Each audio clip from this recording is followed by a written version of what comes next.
scrub the spot, get the club to pop. When I come up with the crop, gotta love it or not. I'm hot from the hop to the scrub the spot, get the club to pop. When I come up with the scrub the spot, get the club to pop. When I come up with the scrub the spot, get the club to pop. When I come up with the scrub the spot, get the club to pop. When I come up with everybody, we do it. Everybody, we do it.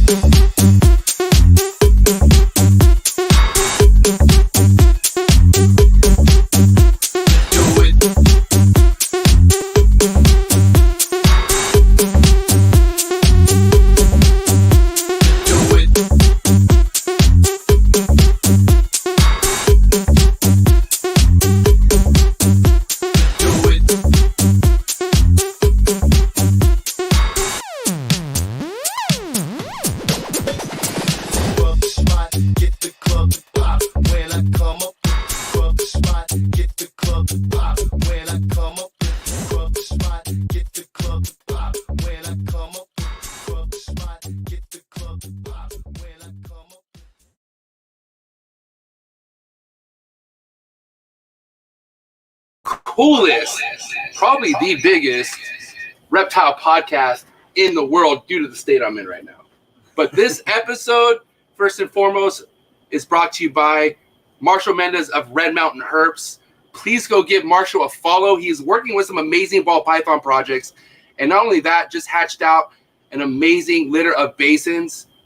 But please go give Marshall a follow. Shout out to Marshall for sponsoring this podcast that is remotely in a secret location, also known as the Bill Stegall. What do we call this? Complex? Yeah. The Bill Stegall complex? For sure, man. But guys, we have Bill Stegall and Patrick Holmes, Texas's finest, in the building. Well, I'm in freaking Bill's building, but here we are. What up, gentlemen? Been waiting for this for a long time. NARBC weekend. How do you guys feel? Arlington, baby. What's good? That's right. Welcome back to Texas, where you belong. I'm not gonna lie, man. I mean, Texas is one thing, right? Not only because of the people who live here, but the houses. Jesus, I mean, this house is amazing, Bill. Like, appreciate it. I freaking love it. So I accidentally passed it on the way over here, which was fine because I did like a story intro into your driveway. Yeah. Just because I remember the first time I came over here, I remember coming into your driveway and you pointed to the back of the, your outhouse back there. Yeah. You're like, that's where the snakes are at. And it looks like somebody actually lives in there. It's a beautiful, I have a trap, right? My back house is like a trap. It looks like people steal drugs out of there, even though they don't. If you want to stay out there tonight, you're welcome to. I might as well, because we haven't even got in there yet. And we just showed up. But anyways, Bill, how are you? We're going to get to Patrick right now. But first, sure. How's it going, Bill? How's everything going? How's your season going? Just kind of update us with things right now. Man, super excited that you're here. Super excited for NARBC. It's so weird. NARBC is in my backyard, but I've only ever vended it once, which. When was that? Probably 3 years ago. So 3 years ago, you vended NARBC in Arlington. I did. That only show you ever done? That's the only Arlington NARBC show I've ever done. Okay. I tend to do more smaller local shows. That's just for what I'm working with ball python wise. That makes more sense for me to do the smaller shows. But I love the bigger shows. Like I usually make Tinley every October, and I just go and socialize because that's the best part. Yeah. So when it came to you vending shows, it was about your ball pythons. It wasn't like you brought a bunch of green tree pythons to sell, or did you have a little bit mix of both? The one time I vended, I did bring some green trees, and I sold one there. Wow. But it was, for what I work with ball python wise, it's just a pretty flat show for me. I'd much rather just go and see people and hang out and the vibe. Yeah. The dinner. Yeah. All of it. Yeah. The after dinner. Yeah. Right. And if I'm not mistaken, you guys both said that you don't really find too many chondros at our Arlington show, right? Like it's just not like wild caught stuff. Wow. Okay. The import stuff. Yeah. I don't think I've ever seen a captive chondro other than the one time I brought some. Yeah. At NARBC, so I've seen a couple people that had, like, one guy had some babies that he got from Ryan that were legit, from Ryan Burke. They were legit Bushmaster, farm bred animals. They were outcrosses, and he was flipping them. And that same guy had some I think they were just pure Aru or something that he hatched out. So that's off the top of my head. He had 1 or 2 babies that he hatched out. And that's the only other time I can think of besides you. I've seen captive bred chondros at shows plenty over the years, but at NARBC or any time recently, it's all. It seems to be declining. Oh yeah, The ones that you see that are truly U.S. captive born bred, you just don't see them very much. I don't think that's because there's less U.S. captive bred chondros. No. It's because we got the internet. We don't have to sell them at shows. That's exactly right. Yeah. You don't have to. The Too many first hoarders time- out there, There are a lot of orders. Yes. which is a good thing, right? Like that's kind of like, it's not a bad if you're producing chondros and you hoard your own chondros and you're able to sustain that, and Yeah. I mean, I feel like you should be your own best customer. I hate selling them every time. I don't know, dude. I haven't even been able to really hatch a thriving one, and I don't see myself selling it, even though we all can't keep everything, right? It's just not feasible. But I mean, we'll talk about how you guys let go of your holdbacks, because I mean, at the end of the day, everything is for sale, right? Like everything is for sale. It just depends And- how, yeah. And in the big scheme of things, I am actually not a chondro hoarder. I sell, by far, many more than I keep, Okay. for sure. And it's always been like that, or because we got to understand you. I don't mean to cut you off, but you like to get to the sickness, right? To get to what you produced. Weren't there some holdbacks involved in that, or did you go straight to just producing the sires as a sire and dam to produce sickness? Or how's that I work? didn't produce either one of those animals. Okay. I acquired both of them and essentially just kind of got lucky to get a sickness animal out of it. But what I did do is use a lot of the proceeds from selling those to acquire other ring trees. Okay. So it's kind of a wash, right? I mean, but yeah, I definitely sold more than I've kept on. Now, Patrick, what's up with you? How you been, man? What's how you see your been? We're kind of approaching the end of 2021, and me and you talk, but like I want to know like how it's been with the snakes and whatnot, and update his herping life. What's good? I think we could do a whole podcast on how fucked up my year. So Bill and I were talking about that. Chondro breeding 101. Yeah, and it's not just the chondros. Like it's just been a shitty year. Like everybody was talking shit about 2020. 2020 was not a terrible year for me. I got a new place. I got a new ride. Respect. Like Sick ass Jeep, by the way. Yeah, thanks. I appreciate that, man. You see that? Yeah, I was like, wow, this guy must do yoga. You mean the guy with the lifted Jeep with the all-terrain tires on it? Right. That's my herping mobile. I think it's badass. Yeah. Fucking fuck that Jeep. But We've got a guest coming into the studio. we have a Celebrity giant appearance right here. werewolf. Yeah.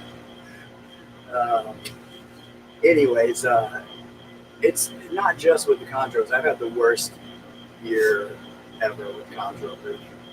We can get into that, but I've had a terrible fucking year hatching eggs, which is Worst you've ever had, you think? worst I've ever had hatching eggs. Best year. This is why it's the worst year, because it's the best year I've ever had for females laying. I've had more females lay for me this year, and again we can kind of get into the details of my theories about some of it hadn't been any one problem. I've had a series of problems that have fucked up my incubation, and I've lost a ridiculous number of babies and eggs this year, which has never happened. I've always had smooth sailing hatching baby chondros. That's tough because you think you're there. You think once they lay and the eggs look good, you think you're kind of home free. Historically, when I candle good eggs, I'm in there. Yeah. I tell people, especially people that are less experienced, that every step of the way is more and more challenging, right? Anybody can throw a pair together and give it a lock up. Right.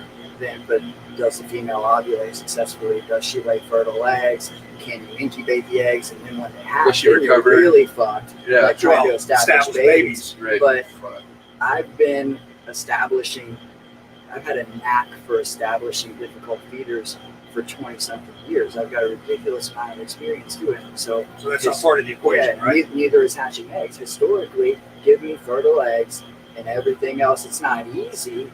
The babies are. I'm not saying babies are easy. I'm saying I trust that I'm not going to lose a whole clutch or whatever.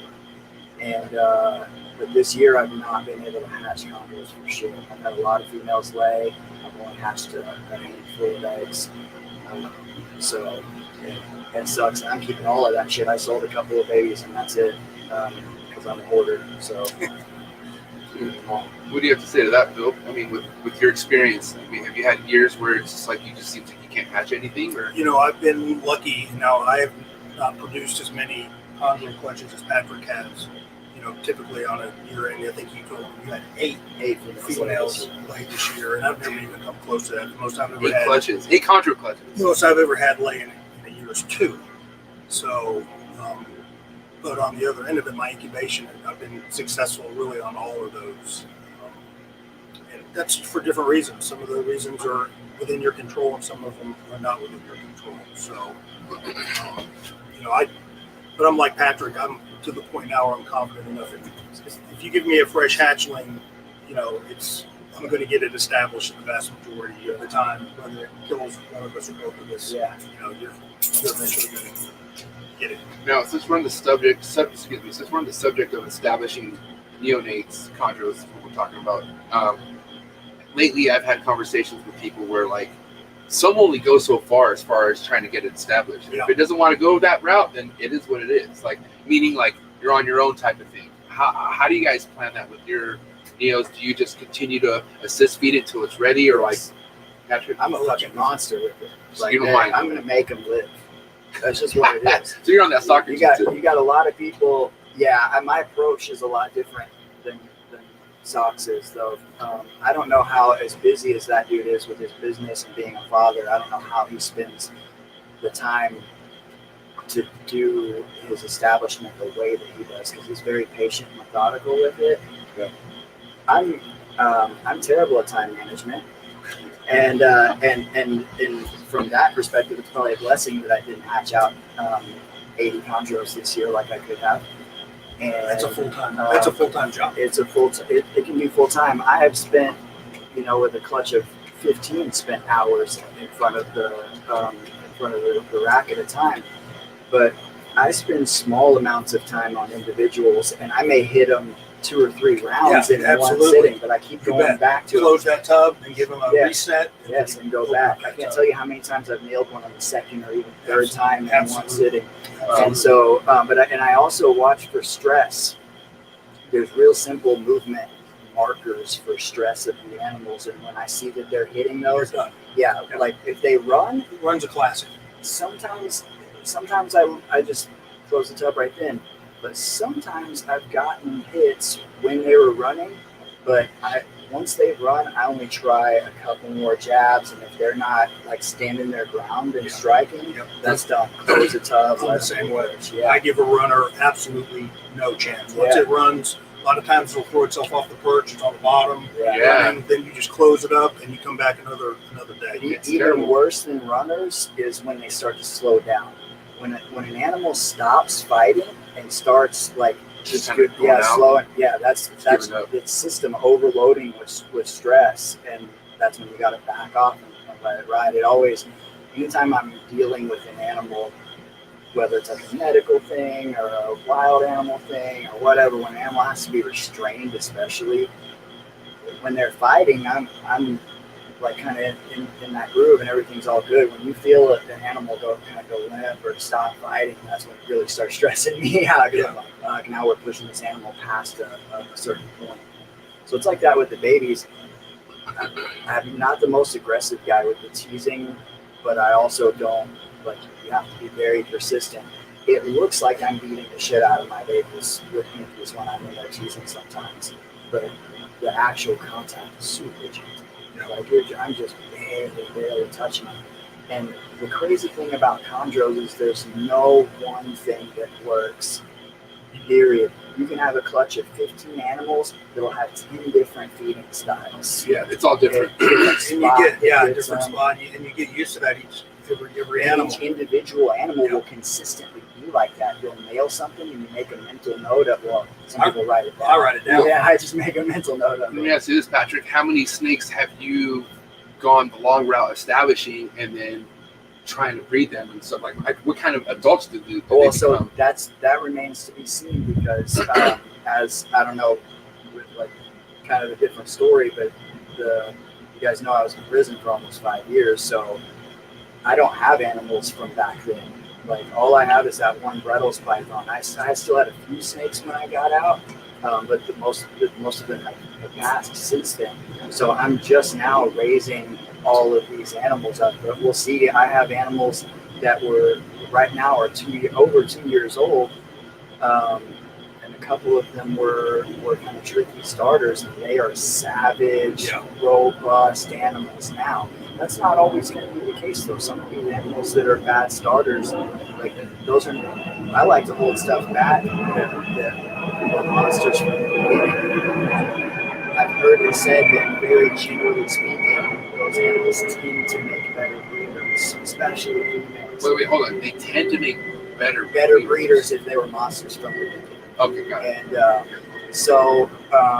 and whether or not being a good starter is genetic. One of the problems with making claims about almost anything related to chondro breeding is sample size, right? Of course. Sample size. Because the overall numbers are just not that big. Very few people ever, literally only a few human beings ever, have just consistently produced a whole bunch of chondros. And have multiple generations to say, this was a great feeder, this was a poor feeder, and all its babies are poor feeders. Yeah. I just don't think you can have theories about that, but I just don't think you can honestly say most of that's even a thing. Yeah, I wouldn't hesitate to hold back a poor starting feeder if it was. I have one right now that's 7 months. So 7 months to get to eat. That's a monster now. Just catching up to its siblings in size. That's the typical story when they do it. Well, it was my favorite one from the clutch. That was the hardest one to get going. And it's just like we were talking about earlier. This is just how being a chondro breeder, it is what it is. I was telling Bill that my first clutch this year, I only hatched out one baby out of originally 15 eggs. And it was yellow out of mixed pairing, and it was the only one that survived was yellow. And I saw all the other dead ones out of the egg. It literally would have been my last pick of the yellows. It would have been my last pick of the entire clutch, and it was the only one that survived. But I still love that fucking snake, and I'm not going to sell it. I'm gonna get Patrick to teach me how to pick out yellows. Yeah, because I have no idea. He has to hatch some first. Yeah, I was like, what do you even know about hatching out a yellow, Bill? Yeah. And that was my first live yellow to hatch because since 2012, it was the first live one that I've had. But I've had a few others that didn't make it, and I'm not going to say any names here, but me and some of my chondro breeder friends have become very cynical to this shit. No, it's absolutely. I'm the most pessimistic person like in the world concerning chondros. You have to be masochistic to be a chondro breeder too. But when one really, really well-known breeder, I sent him a picture of a couple of dead yellows in the egg, and he said, "Man, you dodged a bullet on that one." Brutal. That's so heavy. Savage, dude. And somebody just the other day, when I showed him some more dead yellows, just a couple of days ago from the Biot clutch, same actually repeat of the pairing with the other breeder remarked, this guy, a very good friend of mine, a real low-key guy, but a really experienced guy, he said, I think you have a pretty, on the subject of sample size, he said, I think you have a pretty good sample size now to prove that yellows are inferior. Because they're all dead. Because they're all dead, and I can't hatch one to save my life. But I can't hatch reds to save my life this year either, so. Let me ask you this, Patrick. I mean, is it easy, and you can answer this too, Bill, but is it easy to say if a clutch, like you have designer snakes give you a clutch, right, and it's red and yellow, does it mean for sure every single red's going to be better than every single yellow? No, it depends on the lineage. Okay. Yeah, for sure. And you feel like, I mean, you being the keeper you are, you feel like it's easy for you to tell if a yellow is going to be better than a red? Yeah, but and again, it depends on the lineage, and even then, I don't care what kind of predictions you make. They'll throw you curveballs. I don't care how good you are at picking out babies. So yellow could be possibly as good as a red, is what you're saying? Absolutely. It totally depends on the lineage. Like, for example, high yellow bloodlines. My favorite high yellows were red babies, but they're very rare animals, right? Like really awesome red high yellows, like the ones that end up like tiger stripe stuff with like an orangey look or whatever. But yellow is most of them are coming from yellow babies, and high yellow is the easiest extreme trait to reproduce, and like reduced pattern yellow babies are what you want to hold back if you're looking at having high yellow adults. So that's just an example. But here's another one. Look at locality type animals. Say you got a Maniquari pair. I'm going to want to hold back my reds because I like reds, right? But if you look at wild type Maniquari, if you want an animal that's just strikingly beautiful, Sauron, this applies to Sauron too. Your red could go high blue. It has that potential to go high blue. Or it could be a green snake with some really faded blue markings. But your yellow with that bold pattern is going to have a bold blue pattern. MJ's got a good example of that. When You you showed us showing earlier us, today. That's a perfect example. And so I like reading the arguments, the yellow versus red arguments. And I hate to say it, you guys, I love all you guys, but nobody nails it on that. Nobody. If I made a joke that maybe the last time this popped up, that if you like run through this thread, you can like snip out bits and pieces of like 30 reasonable people's comments and maybe form some semblance of like the actual decent answer to that question. And a lot of guys have a lot of good points on it. In the end, who gives a fuck? And what do you like? Anytime anybody asks me about breeding chondros and what they should buy and all this stuff, I'm like, what do you like? What snakes do you like? Fuck the market. Fuck what other people think. Fuck who said whatever about red and yellow babies. What do you like? Buy those and breed those. And you get that quite often, don't you, Patrick? Like, because you understand the chondro, market's growing. You have so many ball python breeders coming in and then getting addicted to chondros. And I do talk to a lot of people that do say, "Oh, I've spoke to Patrick." I talk to a lot of people that say they spoke to you. So that makes me think: how many people are asking you for like, "Hey, what should I start with?" Or like, "Should I do a yellow or a red first?" Or are you always getting asked that? Some of my friends jokingly call me the chondro consultant. I honestly, it's not a joke. I'm not as active on social media lately because I've just been busy shit and it's been a shit show year for me. But the amount of time, ask my girlfriend. The amount of time that I spend helping people out in private messages is ridiculous. It's ridiculous. But that's the way that I like to do it. It's more personal, right? When you're helping somebody in a more private setting, right? So that's how we've been. Yeah, absolutely. And we're lucky. We have a lot of local people here that are getting into chondros and are already in them big time. I have yet to be able to hatch out enough babies to be in Texas, which is awesome. I like to, like you said earlier, I like to do as many here as I can. For sure. Let me ask you this, guys. With the Texas market growing, right? Like, do you feel like at some point you're going to start seeing chondros at these Arlington shows? Like, do you think we'll ever cross a point where there would be enough people producing chondros? And we could just say in the state of Texas, we will start seeing them available at shows. I hope so. I'm optimistic on one hand, but I'm pessimistic on the other because people have been breeding these things in captivity since the 70s. Yeah. And, there just has never been a flooding of the market. It's always, produce as many as you can because they'll all sell. They sell fast. But hopefully we're learning more and more every year about producing them.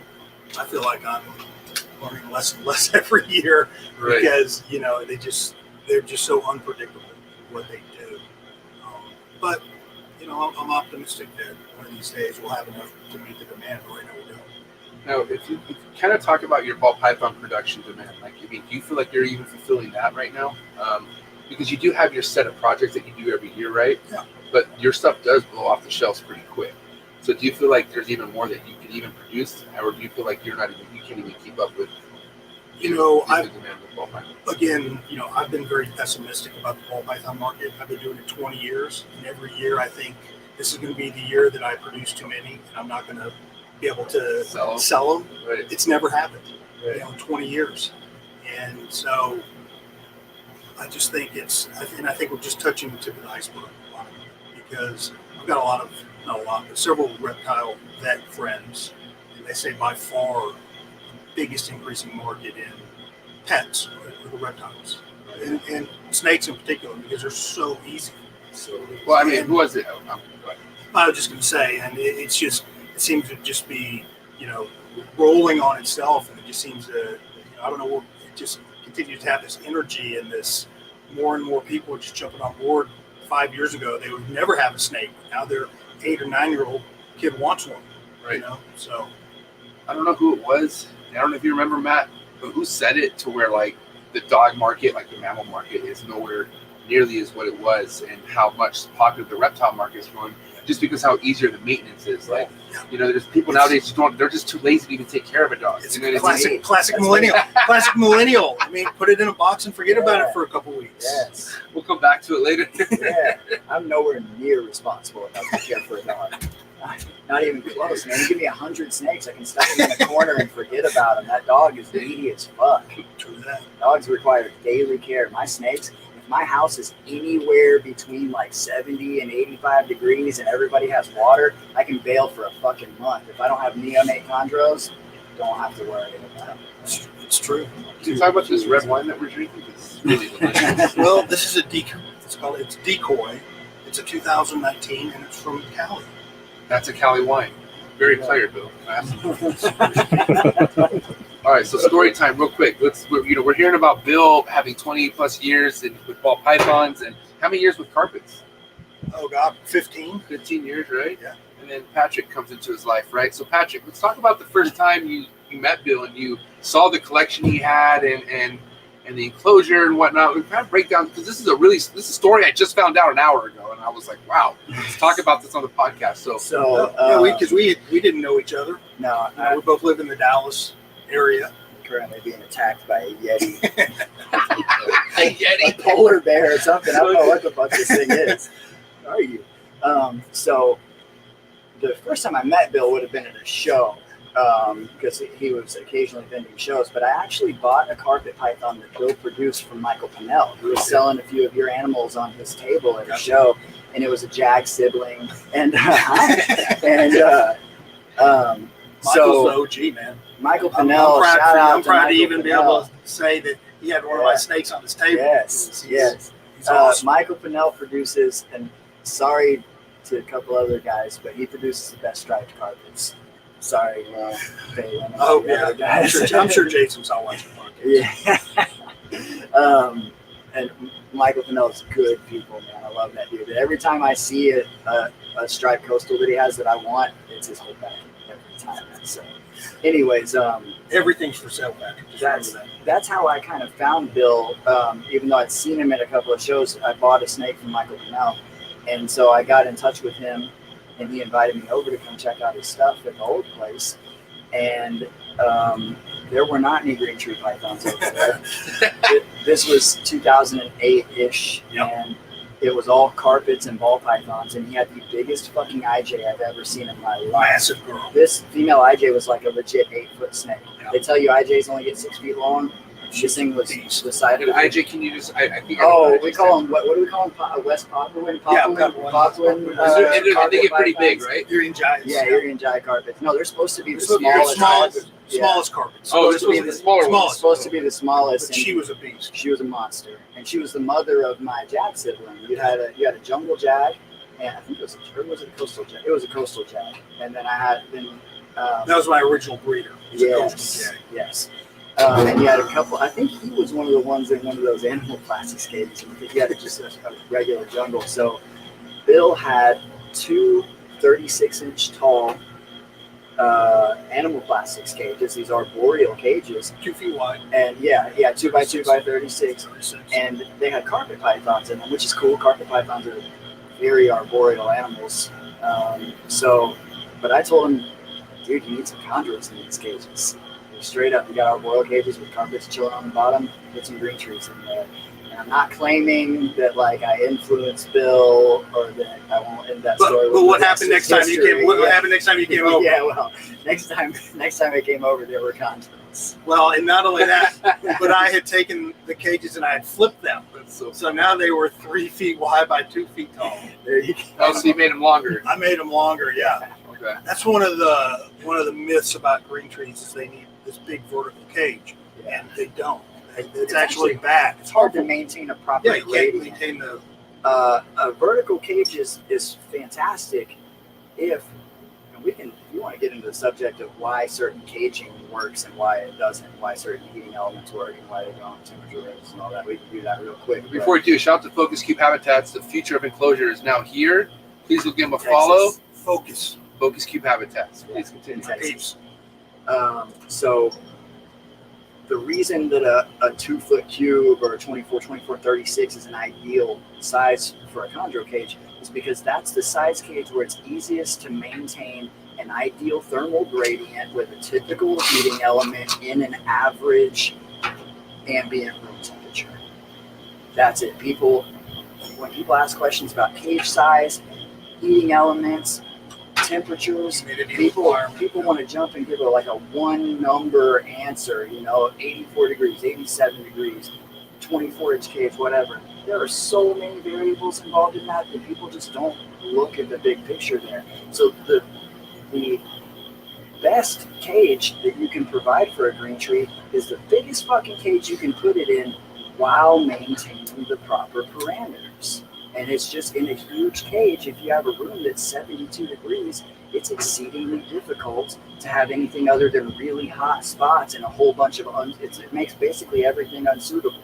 You'll have really hot spots, and then you'll have most of the cage that's too cold, and then a couple areas with a little bit of gradient. That's taking up space. Yeah, that's problematic.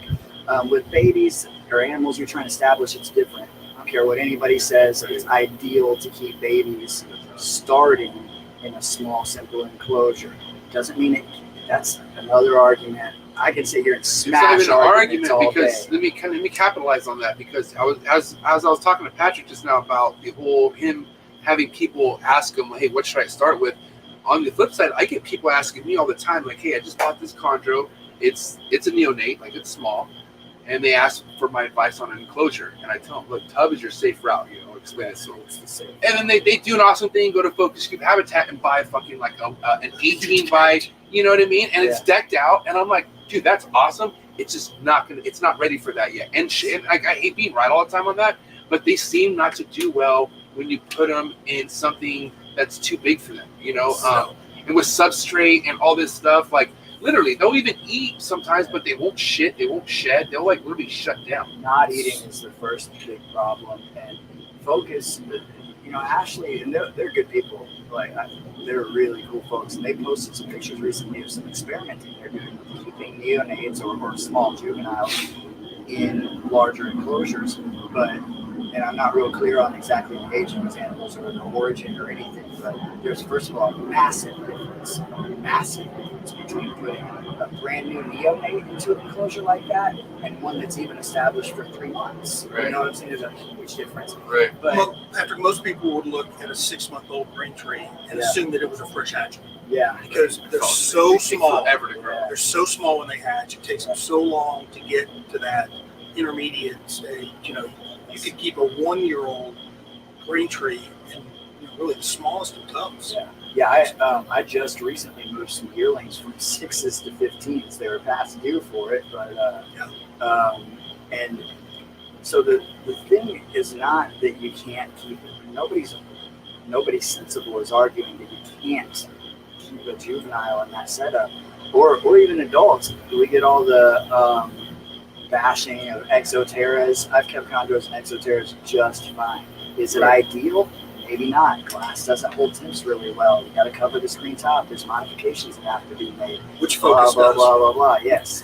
Yeah, and so Focus, like their idea is great where they're providing cover inside of the enclosure, multiple perching options, and then the fog glass on the, and so stress reduction is what it's all about. And the problem with putting a small juvenile in a large enclosure is that it's going to stress out, and if it doesn't have a bunch of cover and a relatively narrow thermal gradient, it's going to have problems potentially because it will choose safety and security over proper thermoregulation almost every time.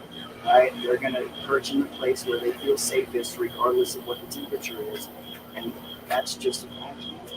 It doesn't mean that you can't pull it off. It's just not ideal, and if you don't have the experience, don't try it. The beauty is you can keep them simple, so easy. Yes, so easy. It's so easy. It is literally buying a shoebox size tub at the container store and putting a couple of plastic hanger And it doesn't even need to be for that long, just for the first few months of establishment. Here's something that I can help a lot of people with, and I try to do this as often as possible. Every day, some new person posts their new chondro in its exoterra with their heat light, and they get all bashed up over it, and everybody's telling them they're doing it wrong, right? That's extremely discouraging. Or some people actually go and do what he said, and they buy a PVC cage and get the right type of enclosure for the wrong animal. Yes, but so what I always tell people is, like, don't be discouraged. It's going to use that enclosure. That's totally fine. You didn't waste your money. And even if you don't, a lot of them maybe don't have a rack to put that baby in. Set the tub up, simple, and put it inside your big awesome enclosure to maintain the temperature of the tub. Then what I also tell people is, especially if you just bought a juvenile from somebody that you're getting ready that you want to move it up, when you buy an established young animal from a person, put it in the same tub setup that they had. Put it in the same thing. If you've got a big awesome enclosure for it, put that enclosure inside of that one. Put the tub in the PVC cage. Get that animal feeding first. Once it's feeding and shedding and settled in, start leaving the top off of the tub. It'll come out. Let it come out. If it wants to come out, eventually it will. Transition slowly. Don't just slap them into this thing. That's so many of these problems that we have with animals feeding, moving, and all that. You got to take it easy. It doesn't have to be as hard as people try to make it. Well, because at the end of the day, why is a little Neo going inside a decked out PVC enclosure? Because the human wants it. Right. It's what you want. Yeah. And at the end of the day, it's not about what we want, even though, like, yes, we have this animal, but it's like, okay, what I don't understand is, Patrick and Bill, I've taken a lot of your guys' advice, right? Have I ever asked you guys for the same advice twice? Wait, hold on. Maybe not Patrick, but you. Okay, hatching shit. But really, like, if it's one thing, I remember just hearing what works for somebody, trying that. If it works for me, I'm never changing it. Never saying, well, hey, hold on. Why don't I just get a bioactive enclosure in a sick ass focus cube habitat? Put this 3-month chondro in there, and just, maybe it will work out. That's just being selfish. Like, it's rather just being safe about it. Putting it in a hatching, in a tub type enclosure for, like, what would you say, Patrick? I mean, how long would you want to keep, let's just say, a 6-month-old chondro in a brand new kept chondro in a tub style type enclosure before you transport it into a fucking thing? That's a good question. Before you start putting potho plants in it and all that shit. That's a great question, but here's the thing. I'm not the person that will just give you one answer on that, because there is no one answer. Every single animal is different. And this is, like we were talking about earlier with babies having different feeding styles and things that work better. Every single animal is going to be different. When I'm selling babies, it's not, oh, this animal's had 10 meals or 15 meals or 20 meals. Oh, it's exactly 4 months old. It's this many times. Is this animal ready? Is it ready to go? Ready to go. I want my babies, when I'm selling them, you can ask almost anybody I've sold a snake to if I didn't send them a video of that thing coming out of the fucking tub after its food before I sold it to them, right? That animal's ready to go. I've seen animals that were like that on their 3rd meal, right? Where they're monsters. Yeah. Some of them, it takes a long time to get them there. So when you're talking about moving one up into an enclosure, is that animal ready? And also, are you prepared to take steps to regress that if it's not working as well? And so, Huge point. Here's another huge point. What you said right in the beginning of what you were talking about there, when you said, that's not for the animal, that's for us. I want to elaborate on that a little bit, or stay with that, because, and this works on both sides of the argument that we're talking about. Ultimately, this is especially when you have people arguing about how to keep a snake, tubs versus bioactive or whatever.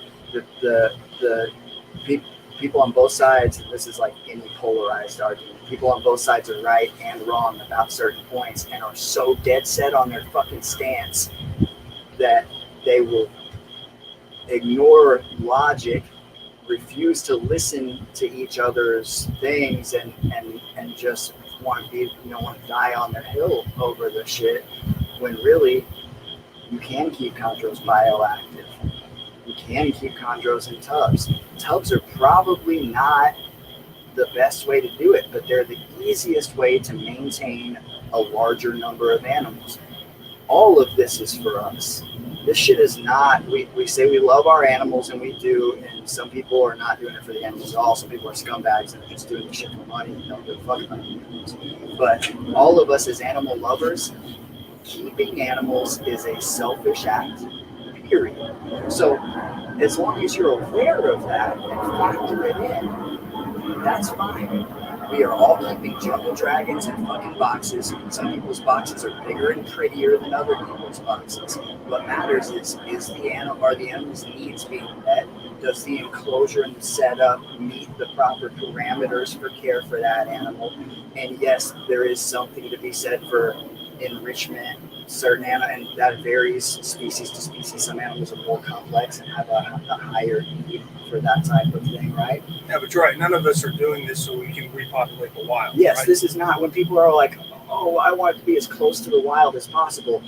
You can put a cage around a fucking tree in Papua, and that chondro is still captive, and it's still not the same as being wild, right? And so this is not the wild. There are so many things that are different, so many variables, and ultimately, as long as the animal is healthy and the needs are being met, we shouldn't bash each other about our choices for keeping. You probably shouldn't keep a chondro bioactive if you don't have an understanding of how bioactive works and green tree python husbandry in general. And there aren't very many people that have both Not of a those whole lot. solid Not a whole lot. bases. I'm getting ready to set up. I've been procrastinating. I'm getting ready to set up one of my clients. It's actually an animal I gave to Amber. We're going to set her up bioactive, and she's a nice designer animal. We're going to set her up bioactive, but it's not going to be a fucking dripping wet dark frog cage. Yeah. My buddy Alexander England, shout out to Alex. He's one of the coolest motherfuckers out Oh, there. venomous dude. Venomous dude. Yeah, it's sick. Shouts to them, Alex. Alex is the Squam King. He saved in my phone as Alexander Squam King. Hashtag Squam King England in my cell phone. That's a big He issue. keeps his adult vipers. Yeah. He keeps most of his adult vipers bioactive, but they're very dry and very simple bioactive enclosures. So I'm going to set up this one chondro in an Exoterra with a heat light, bioactive, for fun because I want to, and I'll probably tag Steven Saltzman every time that I like Steven. Perfect. He knows that. We'll make sure you put a I yellow in already there. told him about a year ago I was going to tag him every time I posted this fucking thing. No, she was a red baby. She's a really nice designer animal, and her name is Uncle Ruckus. And anyways, No judgment. I keep most of my chondros in tubs and simple setups because I have way too fucking many of them, and that's the easiest way for me to maintain too many snakes. You know what the worst thing a new green tree person can do? What's that? Check the Indonesia weather. Oh my God, right? Because they're going to see temps in the 60s, Did you like right? that? Did you like that argument the other day? Where that went? It comes up every year at least, where somebody posts a screenshot of the weather for 10 days in Indo. In some random place. Yeah, and there's or temps in whatever. the 60s. And they go, Yeah. why aren't we, I loved it on the last one. 60s? One person posted like this snow-covered peak. Yeah. It was like, Yeah. this is in Papua, y'all. Right.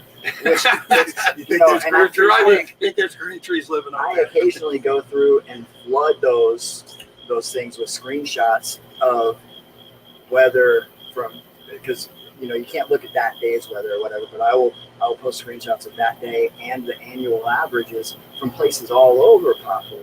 There's parts of the Arfak Mountains where it's in like the 20s and 30s It's and shit, huge. but there's not chondros Not at that chondros there. elevation. They're in those mountains just at a lower elevation. Are there chondro localities where it drops into the 40s and 50s at night for part of the year? Absolutely. Even in the higher range in Australia, it can get really cold there half of the year. But if you look at the Biak Island weather, it's upraised during the day, mid 70s at night, rain every fucking day, year round. The sun comes up at 6 and sets at 6. Year fucking round. It's on the equator. This shit is even as it can be. And Biaks are the most commonly kept locality of chondro. So where do you think those temperature ranges that we use come from, Sure. right? And And why do you think they're the most popular imported? Yes. Because they're It's very solid, even and solid. very Yeah. solid animals, and they come from a very solid Yeah. temperate area. And there's a lot of BIAC going around in these designer bloodlines that are out now, right? Absolutely. Yeah, Right. sure. Absolutely. That's awesome. Almost any extreme designer chondro has Biak blood in it somewhere along the line. Even the blue stuff, the Walsh blue line was full of Biocs early on because they were just kind of slapping together whatever they could get hold of, and he happened to pop out some blue stuff. But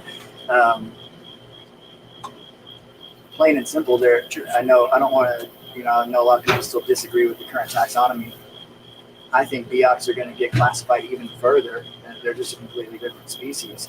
A lot of people argue with the Chondro classification. To me, to look at a Bioc and an Aru, northern insular population, southern insular population, and think those are even remotely the same snake is crazy talk to me. Like, to me, they're completely different animals, right? Just because they're green arboreal pythons doesn't, it's like saying the scrub and the carpet are the same because they're brown arboreal pythons. I like teasing Gary now that he's producing hybrids.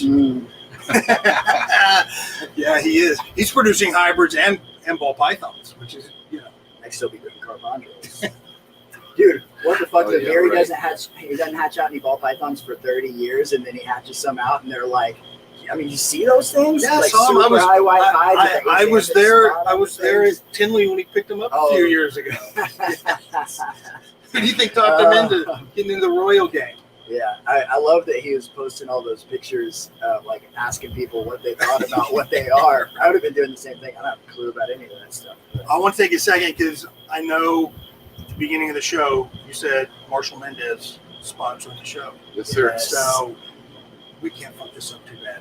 I mean, one of the Chondro OGs is sponsoring the show. I couldn't find anyone better to sponsor this show than Marshall, to be honest. And thank you again, Marshall. Like I said, for him to be a part of this, and he's always supported the shit out of this channel. But like when he found out I was going to remotely go and hang out with you guys, he jumped on the opportunity, man. Good. It's an honor that you would sponsor the show for me and Patrick to be on it. And if it's one thing that really made me excited that Patrick mentioned to me before we just went live is like how, like the way Marshall is to Patrick, I feel like that's kind of how like Marshall's who he is to me, but like I look at you the way I feel like you look at Marshall. You know what I mean? And same with you, Bill. You know what I mean? So I just feel like to be a part of what's motivating you and have it be a part of the same circle. Yeah. That's why I always know I'm in a good place. You know what I mean? Yeah.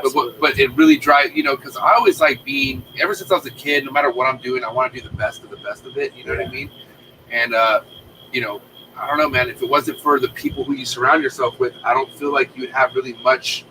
I mean, it's all self-learned if it wasn't the people that, that you have coaching you and whatnot, which you guys both do to a lot of people. You know what I mean? Yeah. So I don't know. Shout out to Marshall. Thank you so much. I just gotta say this is awesome. Please go check out what he has going on. The basin. He finally got a basin litter. He did that. I think 11 years he tried or something like that. Awesome. Long time that he's been, which isn't easy. Yes.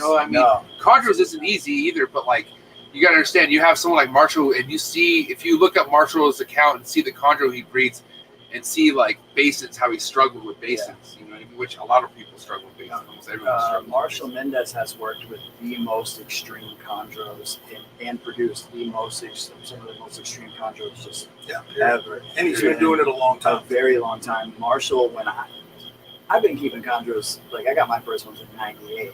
I've been keeping them steady since '06. But when I started getting like obsessed with it was about '08 when I was sharing that with you, and even in 2008, Marshall Mendez was already, Marshall was already a guy that was just really well known. I was telling one of y'all a little while ago that Marshall was like celebrity status to me when I was first getting into this stuff, and still is, man. And he's just a really good dude, and has unbelievable animals, and his work is some of the craziest shit you've ever seen in your life. Marshall was an inspiration to me because when I was getting into green trees, he was also keeping royals. Yeah. And so I had to keep royals in the same environment, yes, as the green trees. Yes. He was doing the same thing. Yeah. So I basically used his formula, yes, to acclimate them, to keep them, and then a couple years later, to start to breed them. That's badass. So Marshall produced Jaeger. Marshall produced Jaeger, who was the sire of the sickness. And I used to have, I've told you this, but I used to have a clutch mate to Jaeger. Her name was Mina. She was MM0709. And she was an animal that when she was changing looked like she was going to be all black and blue, but she was one of those teaser designers, right? And she ended up being a spectacular animal. And she didn't. I knew that she was going to lose some of the black, but I really thought she was going to lean blue.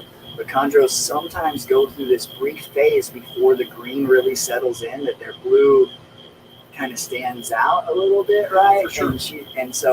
And I knew her lineage didn't really support the blue, but she was so black and blue that I was hopeful. And she just ended up being a really nice green animal with tons of blue undertones and black flecking.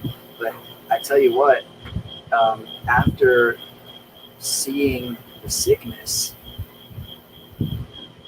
he's like the epitome of what I like hoped for from being able to breed her into like other black and blue animals. It could happen. It very well could have happened. What's really cool is Jaeger is a Van Miriam line. Yeah. His daughter reached out to me about a year ago Really? and wanted a Jaeger offspring. And Really? one of these babies I have out here right now is going to her. So that's fucking amazing. Van Miriam is the like unsung hero, right? Because when everybody talks about guys that are pioneers in chondro breeding, You don't hear his name very you often. don't hear his name. You hear about Eugene Bissett and Trooper Walsh, but all three of them were doing stuff. It's just that Eugene and Trooper were more plugged into like just kind of the community, I suppose, if it existed back then, just a general. Van Miriam was a cardiologist. Yeah.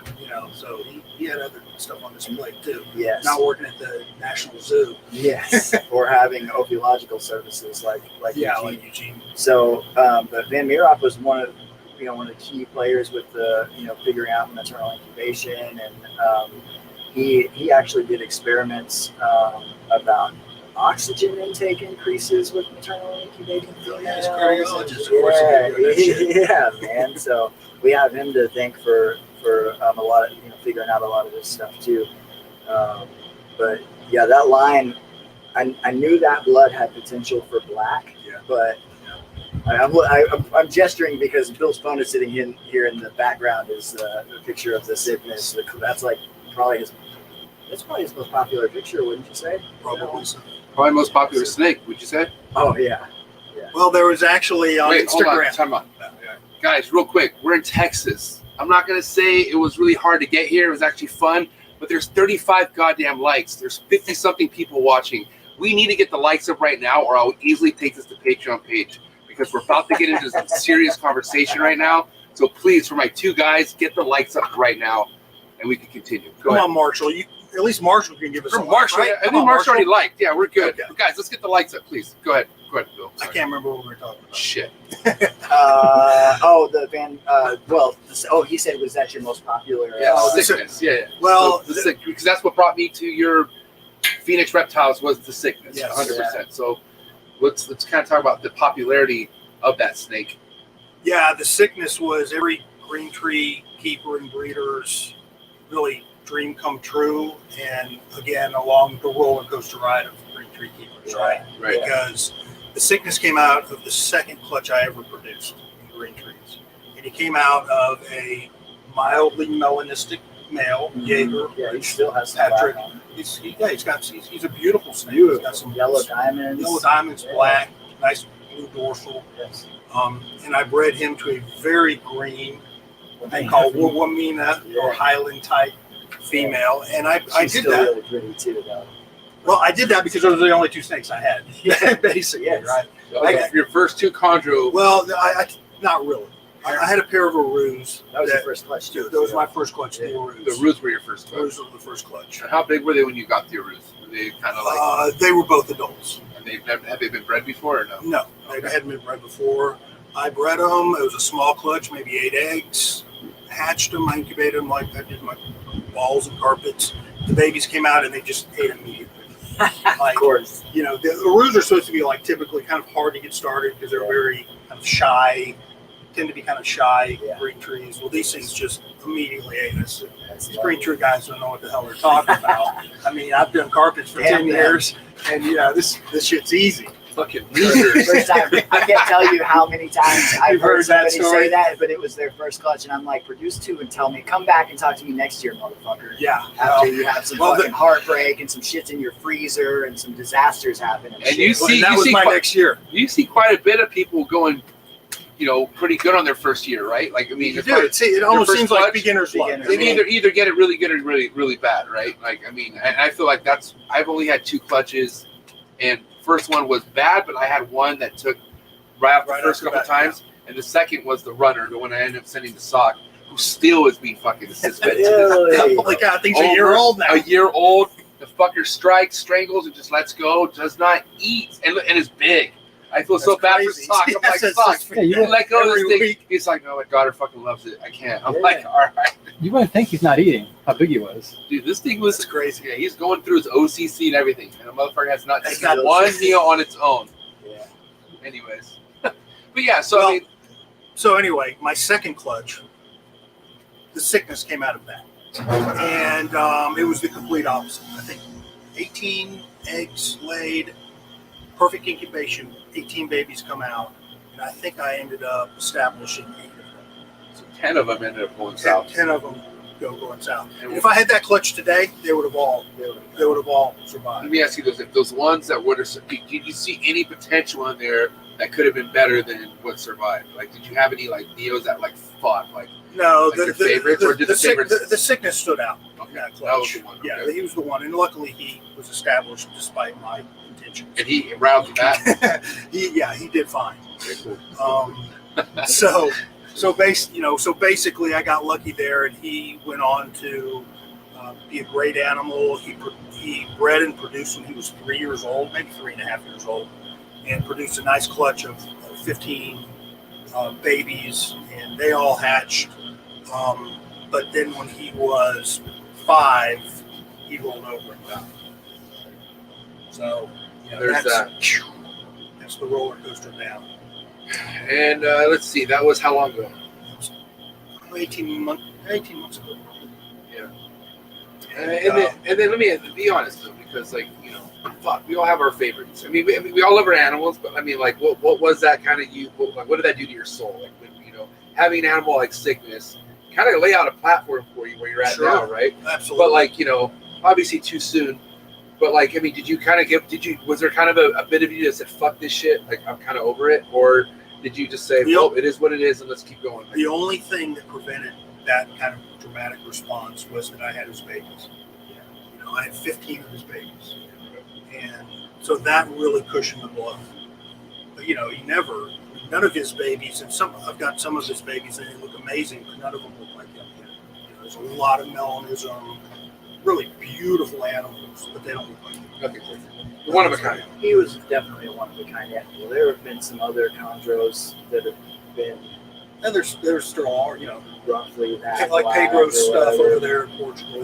He's got some Yeah. stuff that by far rivals or Fucking exceeds that. shout out to Pedro. Pedro, my boy. Shout out Great. to homie Pedro. Great stuff. Miss you, dog. Pedro's my fucking dude. Great. I love that dude. Great stuff. He's got a really good fucking taste in music too, y'all. Y'all can take a page out of his book. He's a metalhead. Slipknot, Tool. Yeah, Gojira. He loves that Gojira. Sorry, Marshall. Marshall's not a huge Slipknot fan. But Marshall's a rocker though, man. He likes fish. I I respect Marshall. He did like a I don't 3-day listen to bender at that our shit, fish but you- concert. I was yeah. like, dude, this guy's still going. It's Yes, Sunday. And he's still. yes. And he's like, you can tell he's in charge of his whole party crew. There's like 10 people, and he's like right there in the center. Like it's like he's the leader of the pack. That's my man right here. I love it.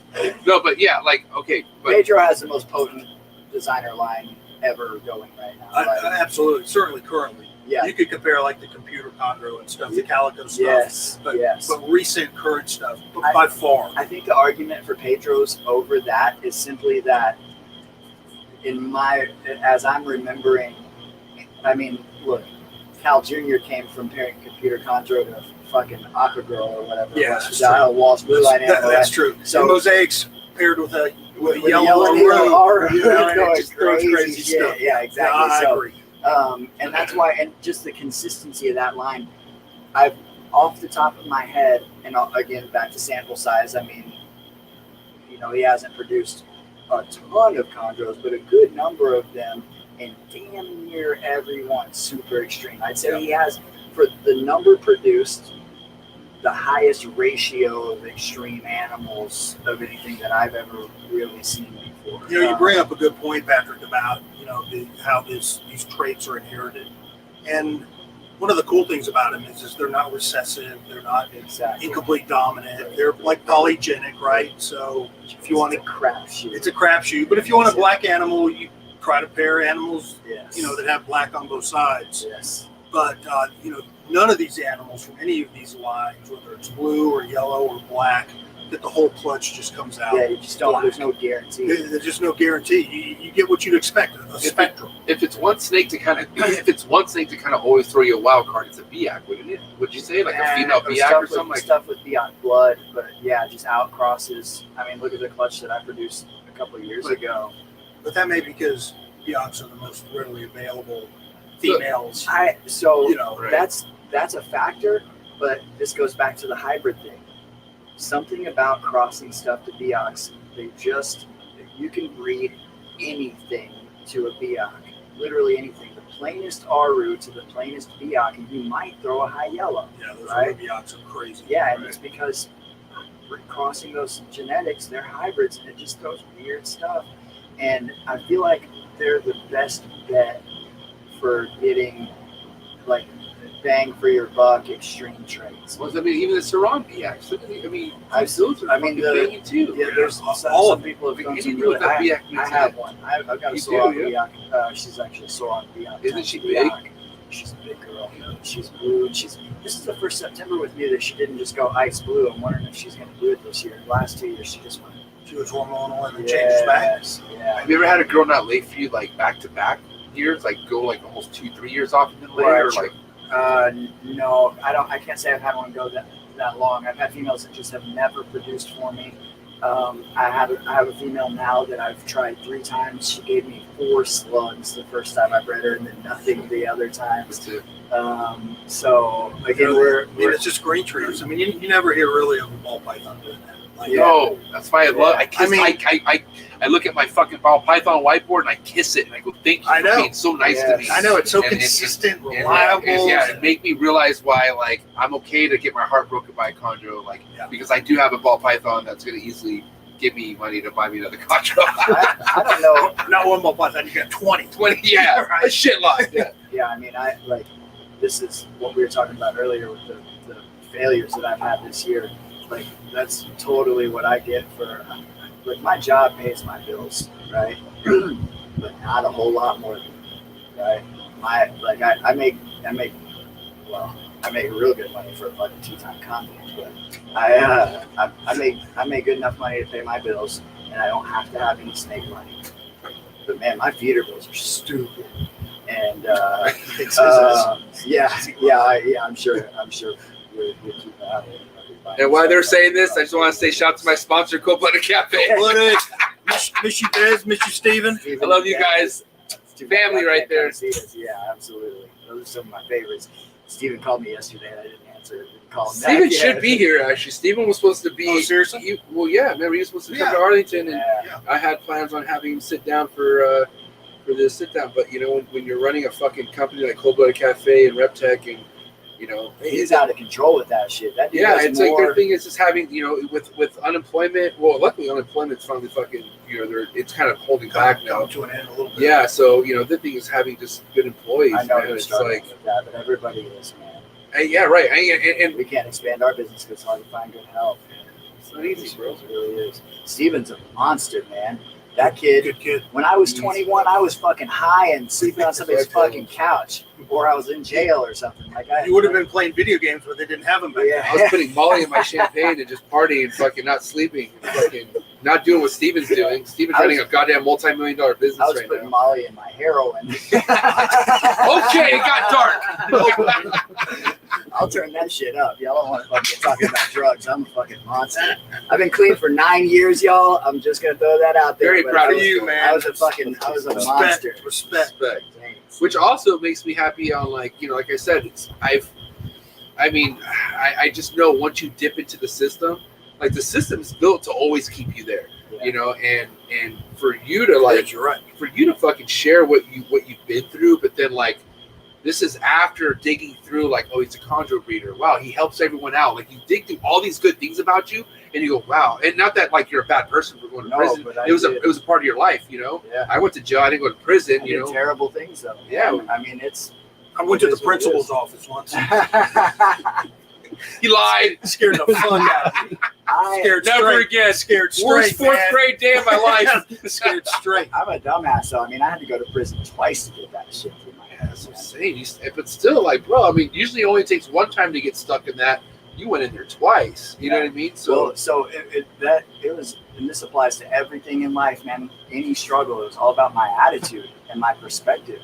The first time I went to prison, I did heavy drugs for 16 years, man. I was a heroin addict for 11 years. I was daily heroin Function. for 11 years. Now, I don't know if I was functioning. I was a Surviving. functioning drug dealer for being a junkie, and that's part of what perpetuated that cycle. Perpetuates it, right? Selling drugs so I could use drugs, and because once you get that far off, you don't really fit into society, which is why the system is circular and why recidivism is so high. And but your attitude and your choices are everything. The first time I went to prison, all I could think about was how I was going to get away with all the shit I was doing when I got out. I had no plans. So you wanted to keep it going. I had a needle in my arm 2 weeks after I got out of God. prison. Like I had no plans of stopping. When I got busted by the feds, it was different. I lost a shitload of animals. Everybody who's been around since then knows all of that. I lost so many animals. I could sit here and go on about all the shit I had going on. I had a Mojo Blue Diamond female about to ovulate from a Vinsky line male. I had a pure Kofi outpairing going with a VHC male to a wild caught proven female. She was getting ready to ovulate. I had just so much stuff that got taken from me. Nobody really knows what happened to those animals. I got robbed, basically. That was and preface, it's all my fault. All of that was 100% my fault. I had no business having a single animal because I couldn't take care of my fucking self. But I had my animals. I had other people's animals. We got a ton of stuff back. We got lots of stuff back, and we got animals back even years later. I have a snake right now that was one of the animals that got confiscated, and I found her on Craigslist in Central Texas. Sibling to Kronos, shout out to Garrick, clutchmate to Garrick's Kronos. It was an animal that got confiscated, and one of my friends found, it was Quaid, you know Quaid. Quaid also found Crook for me, and I paid $350 for Crook. It's Hellboy's dad. When you got him back? No, I didn't have. No, Crook is not the one I got back. The sibling to Kronos is one that I got back. I paid $375 for her off of Craigslist. Full clutch made to Kronos, being sold as a Biak in Central Texas on Craigslist. I hadn't seen that snake since she was getting well into the change, turning green when I lost her. Full-grown adult, flash picture in shed, just terrible picture. And I knew the second I saw it. I knew it was her the second I fucking saw it. Crazy. And anyways. I lost a bunch of shit.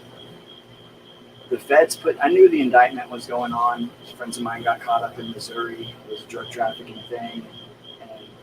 And they called me a facilitator, which is a fancy name for a middleman. I was the guy that pulled strings and made things happen. And I did just a lot of remote stuff. A lot of times I never even saw dope or did actually physically did the transaction. Yeah.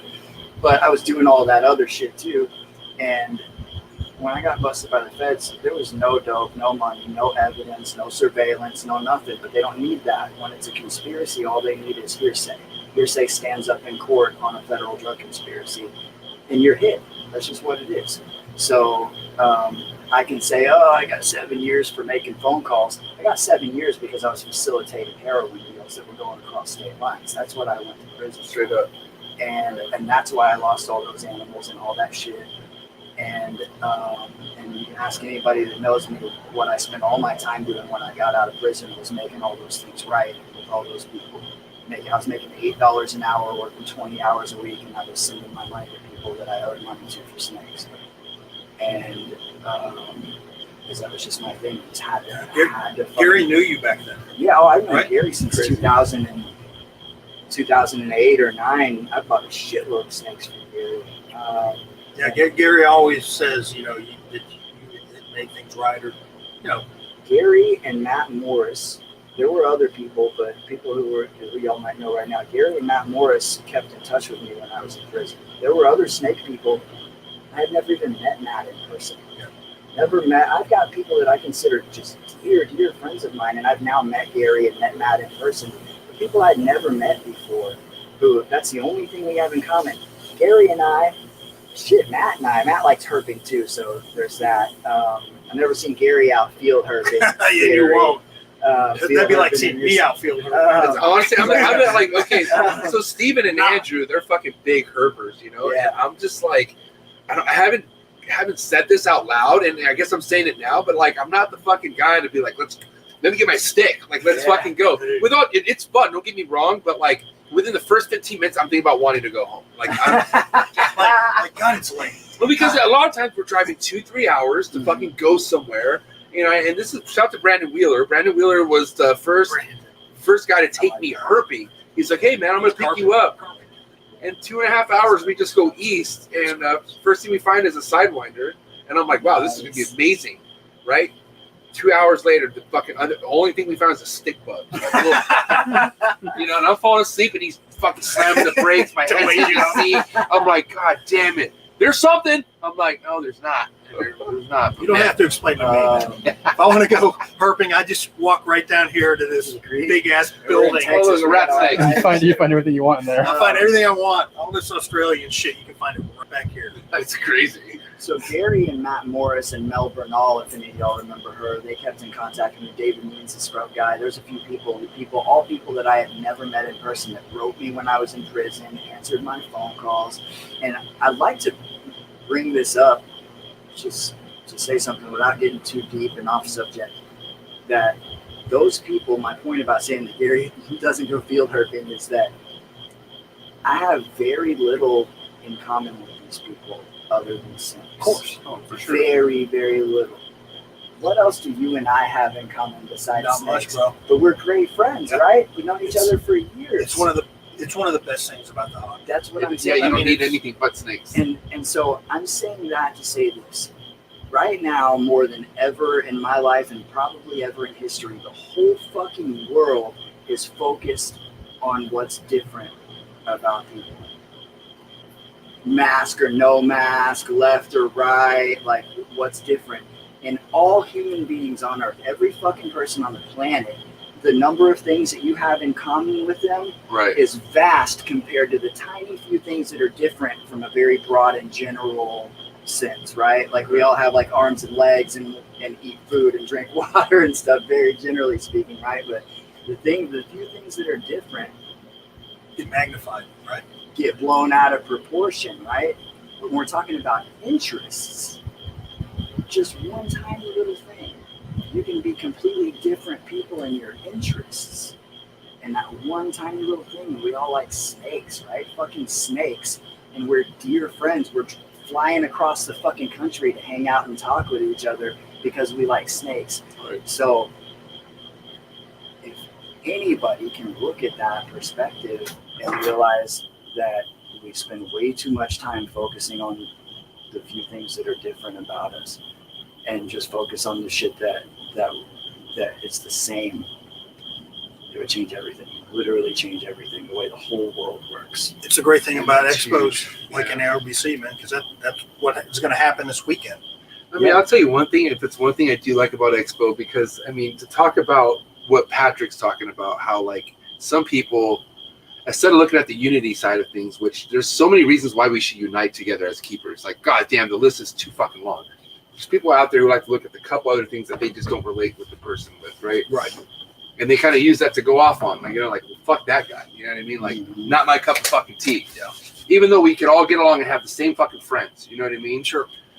I don't understand on why it's just so hard to just accepting why people could just be, you know, people like fucking grapes, people like apples. You know what I mean? Like, it's just, at the end of the day, we all keep animals. Like, we're all here Because what's therapeutic to us? What's making us happy? It's the animals. It's like, I don't have kids, but I look at my fucking goddamn snakes as kids. You understand how excited I was to buy corkwood at a goddamn reptile super show. Because guess what's going to the corkwood? My fucking lace monitors. And they love it. They're in there right now, fucking doing God knows what, but they're in there. You know what I mean?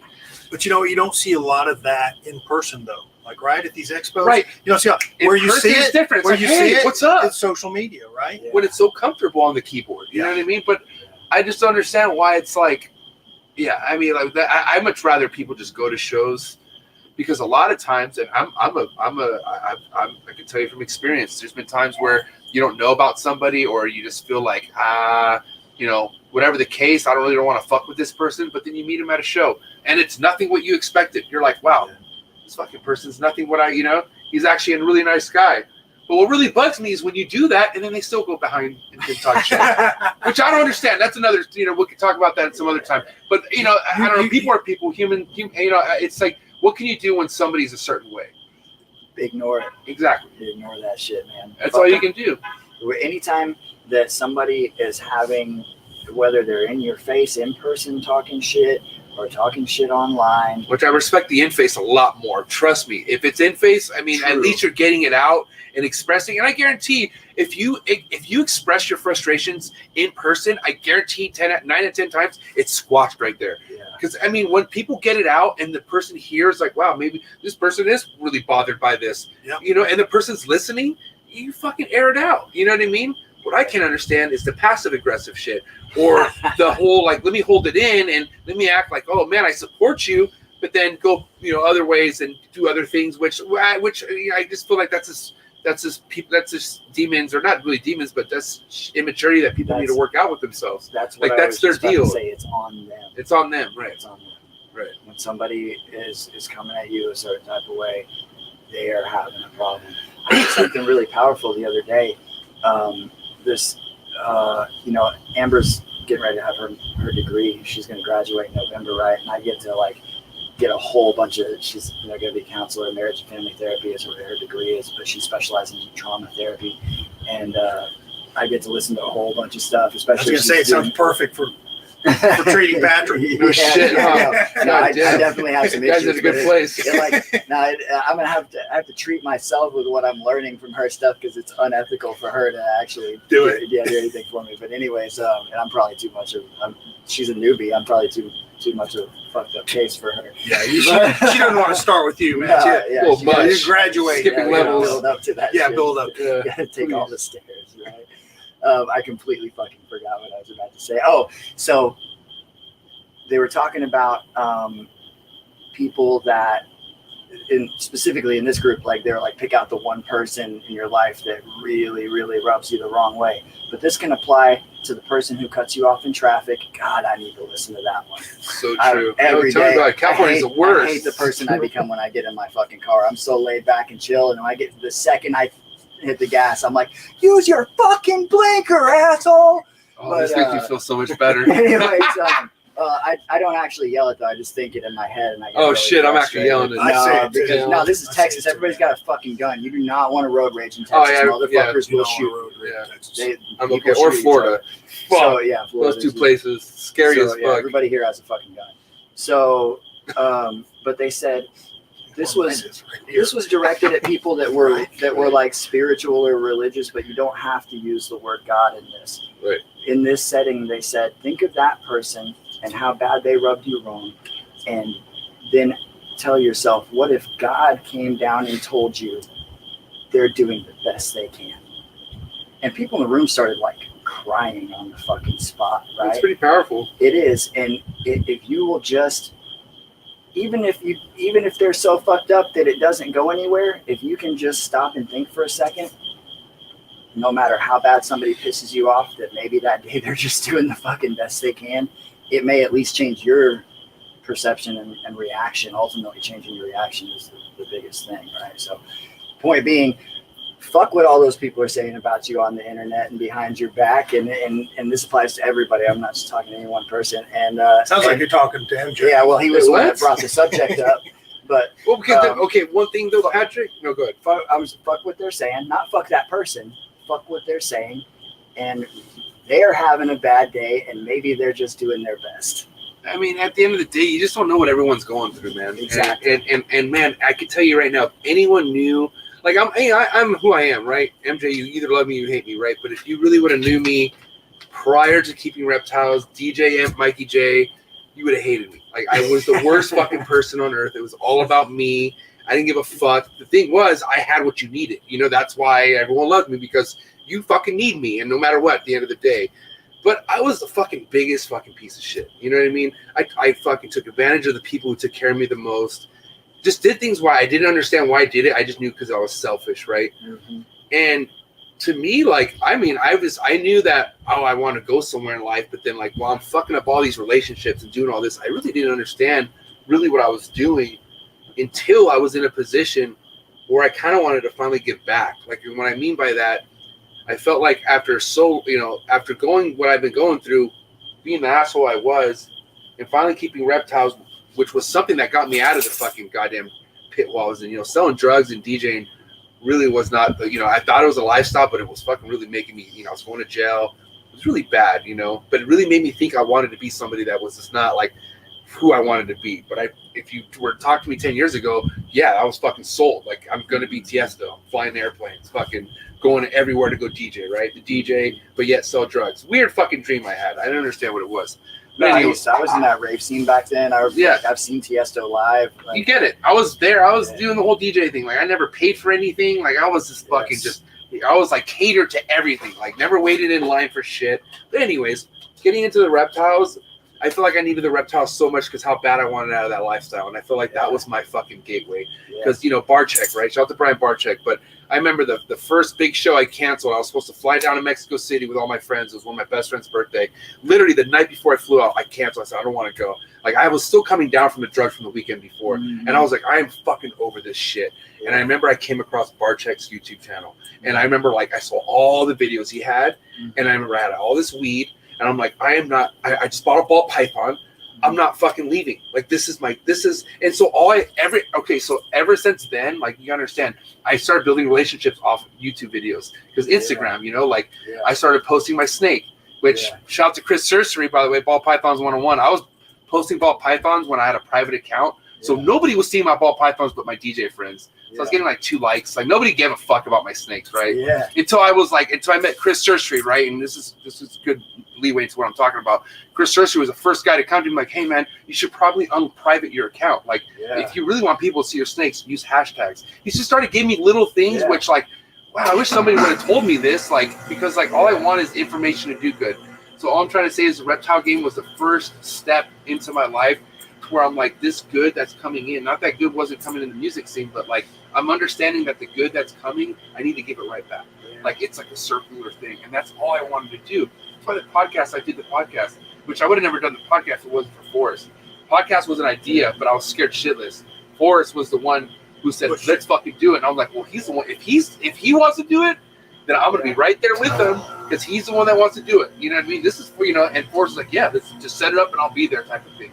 But like I said, none of that shit would have happened. Like, this would have never been where it was if it wasn't for the reptile game. You know what I mean? Something switched, you know? Like, I went from being the most selfish piece of shit to where, like, I am still selfish. Like, sorry, Matt, I know my birthday dinner, I ate all the cake.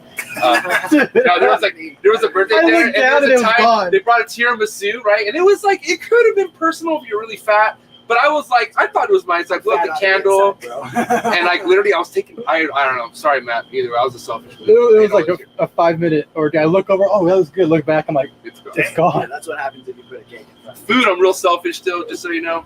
You share the appetizers, though? But, you know, at the end of the day, what I'm trying to say is, man, like, I don't think I was trying to do anything when I was a piece of shit. But I do know when I came into the reptile game and I was still a hothead and people were still like, yo, chill out. I was really trying. And I still try. Like, I'm trying my fucking best. Yeah. And, you know, Patrick, you and I mean, and Bill, too. Like, I've come to you guys wanting to bet. Like, I want to fuck this guy up that you guys know. And I'm being serious. Like, I'm like, because I don't.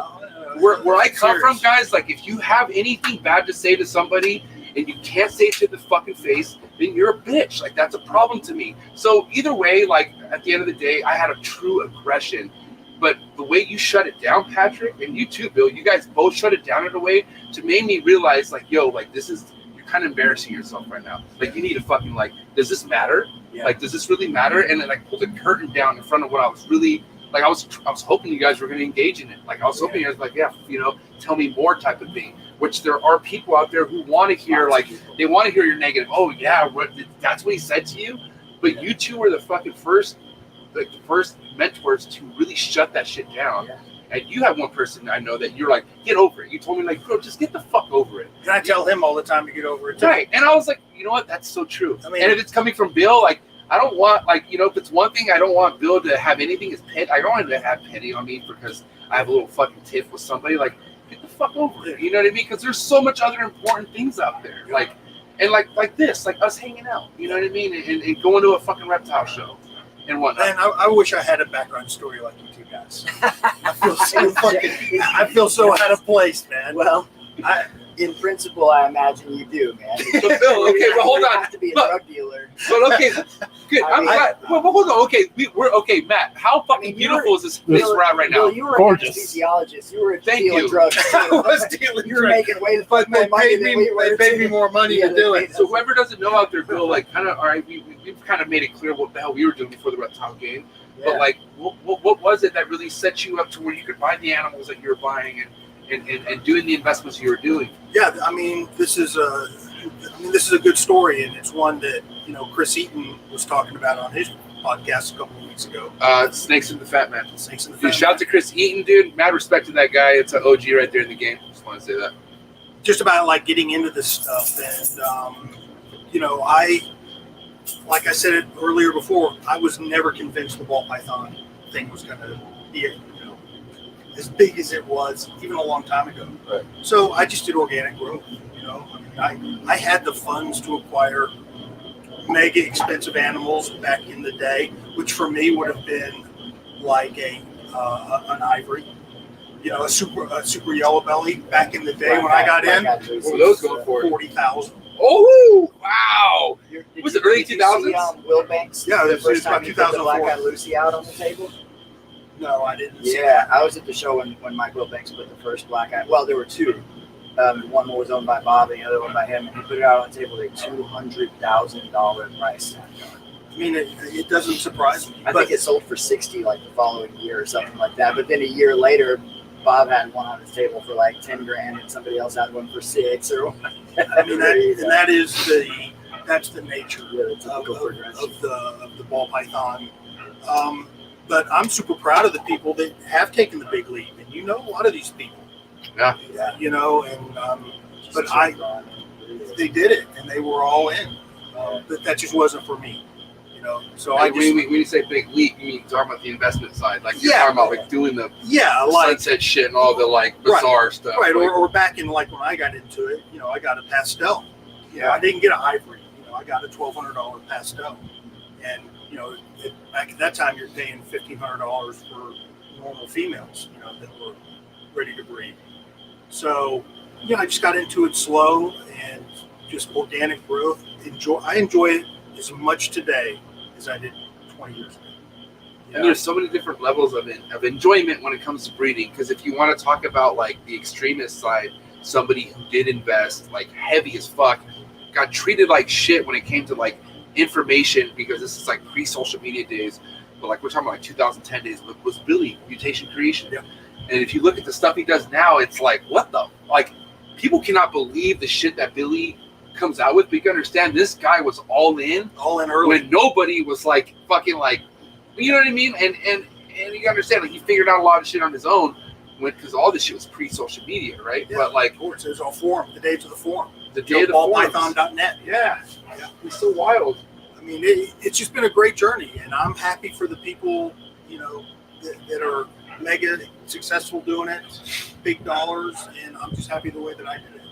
I can tell you right now, there's an era that's end, and that's, and you can call me, you can correct me if I'm wrong, but I don't feel like there's many ball python breeders who are new coming into this game who are just saying, all I do is breed ball pythons. Because nowadays, man, you got people who are doing YouTube. There are so many other things that come into play to get you to that level of become. Like, look at Miguel. Miguel's probably the only like respected ball python breeder in that category who hasn't been doing it for 10 plus years. But he's done it in a way to where he has respected people and how to fucking market yourself, how to fucking put yourself on YouTube if you're going to do it. I feel, and I don't want to, and this is just me speaking outside of the box too, you know, because Justin Kabelka, you know, he has a crazy marketing game, but the guy has come out of his shell a lot more, like throughout the last couple of years. Like the guy just like, he's like, you know, he's doing comedian, stand-up comedy, shit like that. Is he really? Yeah, and I feel like it's influence. Awesome. I feel like it's influence. You know, and I'm not gonna say it's all Miguel, but I can tell you Miguel is a huge influence as far as like why I even fucking still do a vlog. I can tell you what, vlogging's not easy. It's I don't want to say it sucks, but it's hard. It's tedious. It's a lot of work. It's tedious. It's 5 hours. If you post a fucking 15, 20-minute vlog, you're literally looking at your laptop for, and I don't care if you're even good, 3-4 hours. You know what I mean? Yeah. And this is after a day of you cleaning or doing whatever the fuck you're doing, which you could do it. Like that, there's no excuse. Like the thing is, like, you gotta understand, anyone who's coming into YouTube, good for them. It's not fucking easy. Like, you know, you know, even being a success, you know, somebody who breeds chondros, like, you know, I'm sure there's people who look at your guys' success and think, fuck, that's easy. And that's why probably Patrick gets not really upset, but when someone says, hey, look, my first clutch, all 8, fucking 5 for 5. I got this shit in the bag. I love it when that happens for somebody. Because you know. Well, you love it because you know what's inevitably going to be to fall. I love it because I love it anytime anybody hatches healthy baby chondros. I love that shit. What I don't like is when they're like, oh, this shit's fucking easy. Right. Now, bitch, you got lucky. Well, that's what I mean. You know what's going to happen the next year, the following year after that. Yeah, and every once in a while, you got a couple of guys. There's one in Europe, for example, that he has like, he talks to me. He's like, oh yeah, chondros are as easy to breed as bull snakes, and he's like, been breeding the same 2 female chondros for the last few years and had success, and he just happened to like nail it. Yeah. You know, I've seen people even nail it a few times early on, and you made a good point with Derek when you had him on about how he only has 5 adults over there and how he's been, you said, and this is a very, very true statement, how he's been doing more with less, right? Had so many babies this year. And whereas, like, he got clutches from 3 females and hatched out more. Now, if I had hatched all my eggs, I would have hatched more, but from 8 females, you know what I'm saying? Like, and I'm fully aware that if I narrowed my focus, that I would have better success with my green trees. I have like 180 snakes, and like I've got about I have a lot of them are chondros, but I have like 15 species of vipers and a bunch of mangrove snakes and a full-time job. And I work open to close 6 days a week, which is one of the reasons I don't make fucking YouTube videos. By the way, both podcasts that, you know, and this third one with Patrick, thank God I'm so lucky, but both podcasts I'm done with Patrick at his work, literally straight clocking out, boom, right there at his work. Yeah, and probably, and like one or both of them, in between me closing the shop and starting your podcast 2 hours later, I was in the back tease feeding baby chondros that I brought with me to work. I'd bring a rack to work for establishing babies because I was at work more than I was home. So I'd be right back behind where I was sitting, tease feeding babies, waiting on the podcast to start. All right, well, I'm glad those days are over for me. What's that? Work. Well, essentially the double job. Yeah. Essentially, you know, a regular job and then a full-time reptile gig too. Yeah. It's like that's a really dreamy situation. Retired into just breeding snakes. Man, if that's all I was doing, that's the thing, man. Like, I know that even with the current market, even the prices that I prefer, because I like to sell my stuff way cheaper than most other people do. I never try to just get as much as I can out of something. And well, here's the thing though: the things that are worth that are the ones that I'm keeping, right? Sure. And I say that. I say that tongue in cheek. I'll make I'll share with you something that I said to one of my friends the other day. We're talking about Hellboy, and we're talking about the Chondro market earlier. When I said all these breeders are loving how the prices that we can sell these animals for, which is great until you turn around and want to buy one. Yeah. Once you want to buy one, you're fucked. Exactly. I like buying chondros more than I like selling them, and I'm hating the prices right now. I paid $1,200 for a wild caught sauron the other day. She's long-term captive, adult female. It's know, crazy. so, It would have been a $400 snake $400 2 years snake. ago, right? Yes, I have one right now. I've got 3 adult female locality animals. Maniquaria, Sorong, and a Jaya that I paid $500 a piece for in 2017. Right? So, anyways, what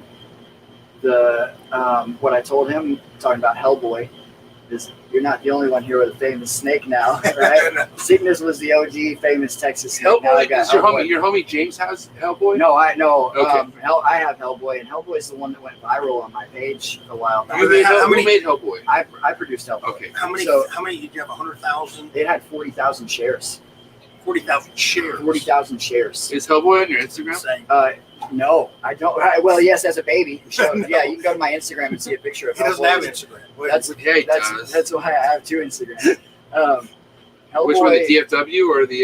It's on both, but it'd be easier to find on the Arboreal Obsession one because there's only like a few posts on there. I gotta start I following. knew- following. Yeah, I have my personal one, which is mostly snakes, and then some amber pictures. Yeah, with some pictures of amber, some pictures. Wait, of- where'd this page come from? Yeah, you didn't know that existed? Cool, thanks for following me. Appreciate it. I'm just kidding. I only follow like 2 people. No, on you only there, follow so yourself, I think. That's Hellboy as a baby right there. Okay, cool. Let me share that. So now Hellboy is high yellow and badass, and I posted some pictures of him on my Facebook page, and it got shared over 40,000 times because all these people were making comments about how he looks like food.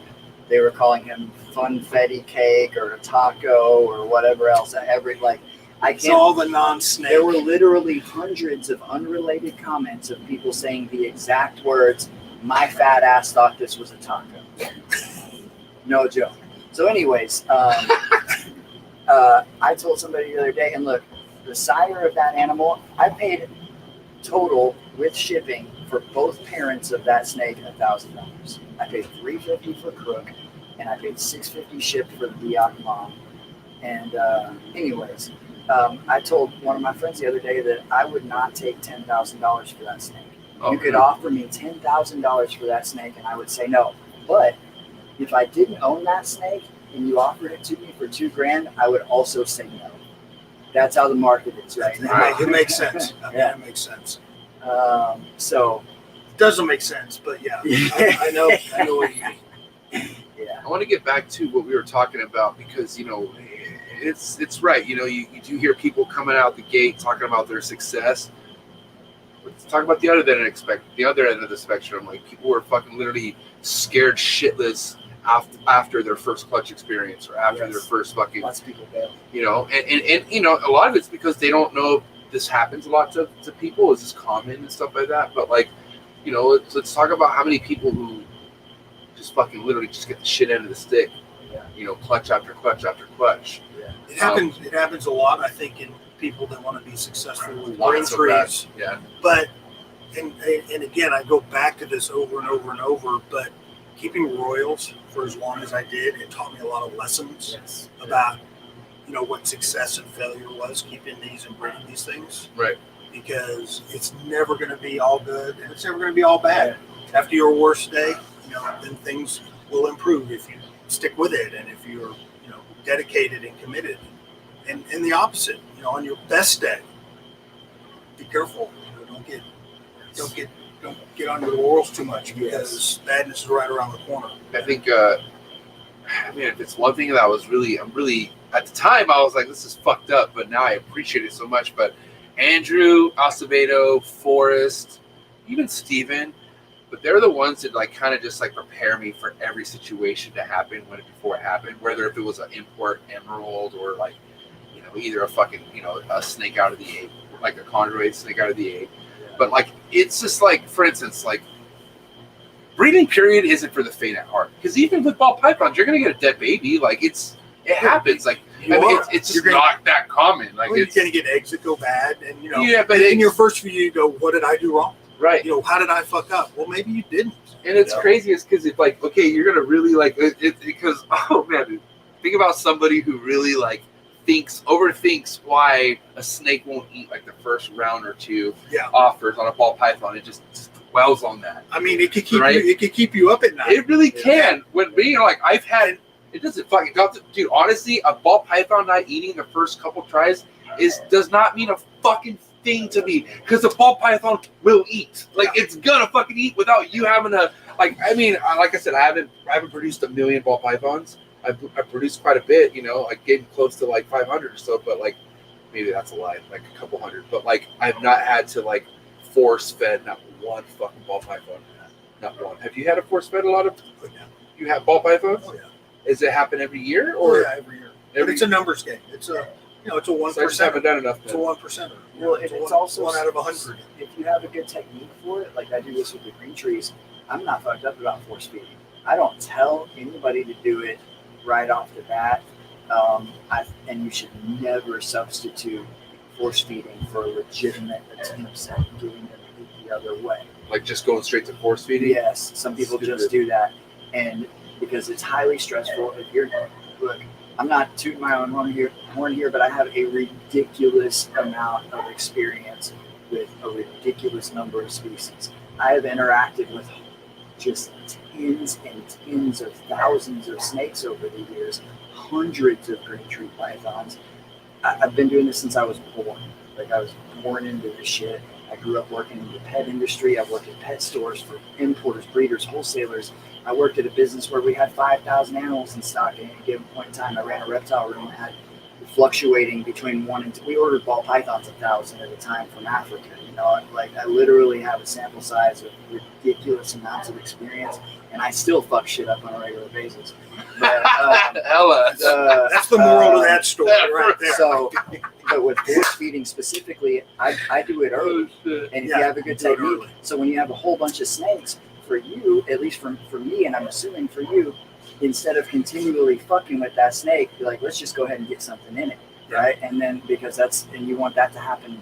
It's probably the number one mistake that people make with green trees in particular, waiting too long. Because You wait until they get weak. and wait they're until they get fucked. weak. I was If, gonna ask you if you've waited until they start to look bad, you're behind about a couple of months. You're way behind. because you were talking about like how stress could get to the point where these motherfuckers will shut down, right? Yeah.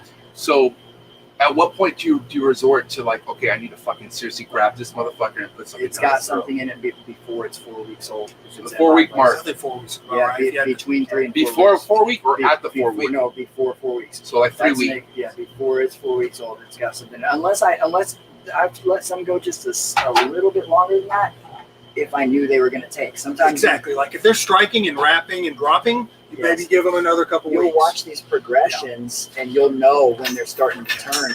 But the reason that it is so imperative to actually have them eat on their own and not just force feed all of them, because I have a force feeding technique that's brilliant and it's fast and I'm really good at it.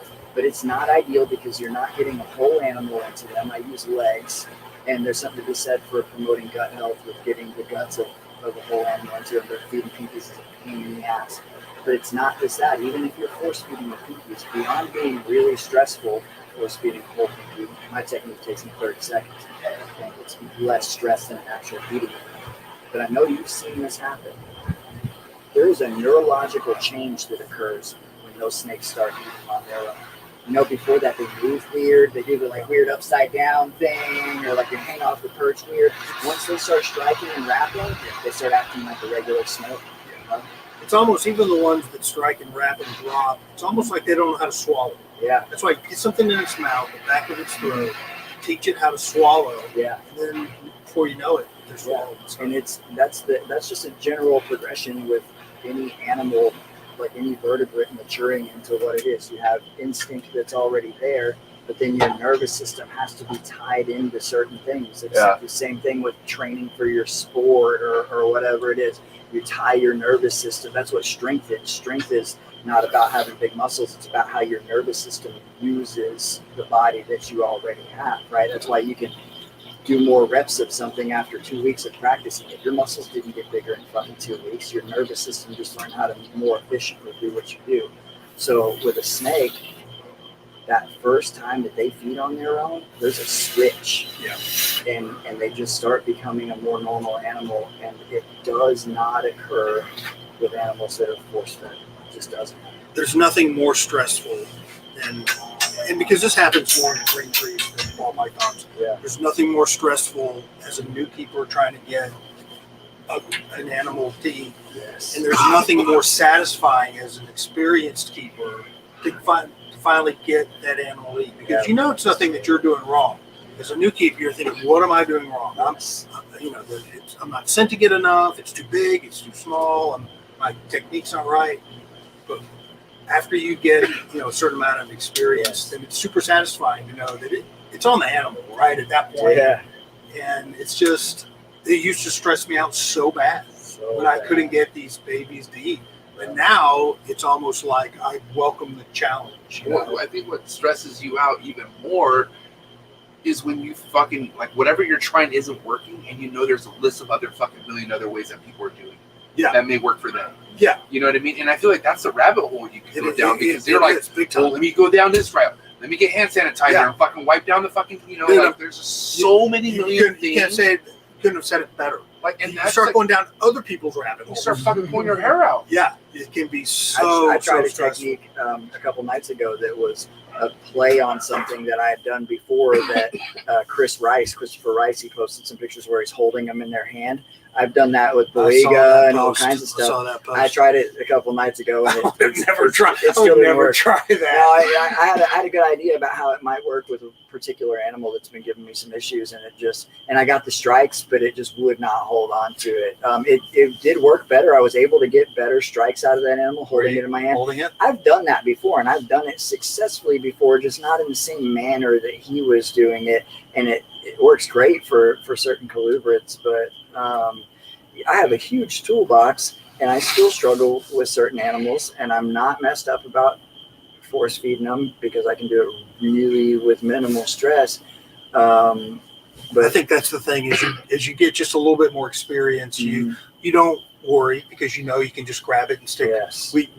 We don't use the legs, we use mouse tails, which horrible nutrition value. The leg has great nutrition, but it teaches them a lot when you put it in their mouth and they have to swallow it. And it's so easy. It takes literally 15 seconds. Yeah. He was so, oh my God. Okay, good fucking point, Bill. Thank you. Because I was so, we're talking about the snake that Socrates has now, Little Chapo 2.0.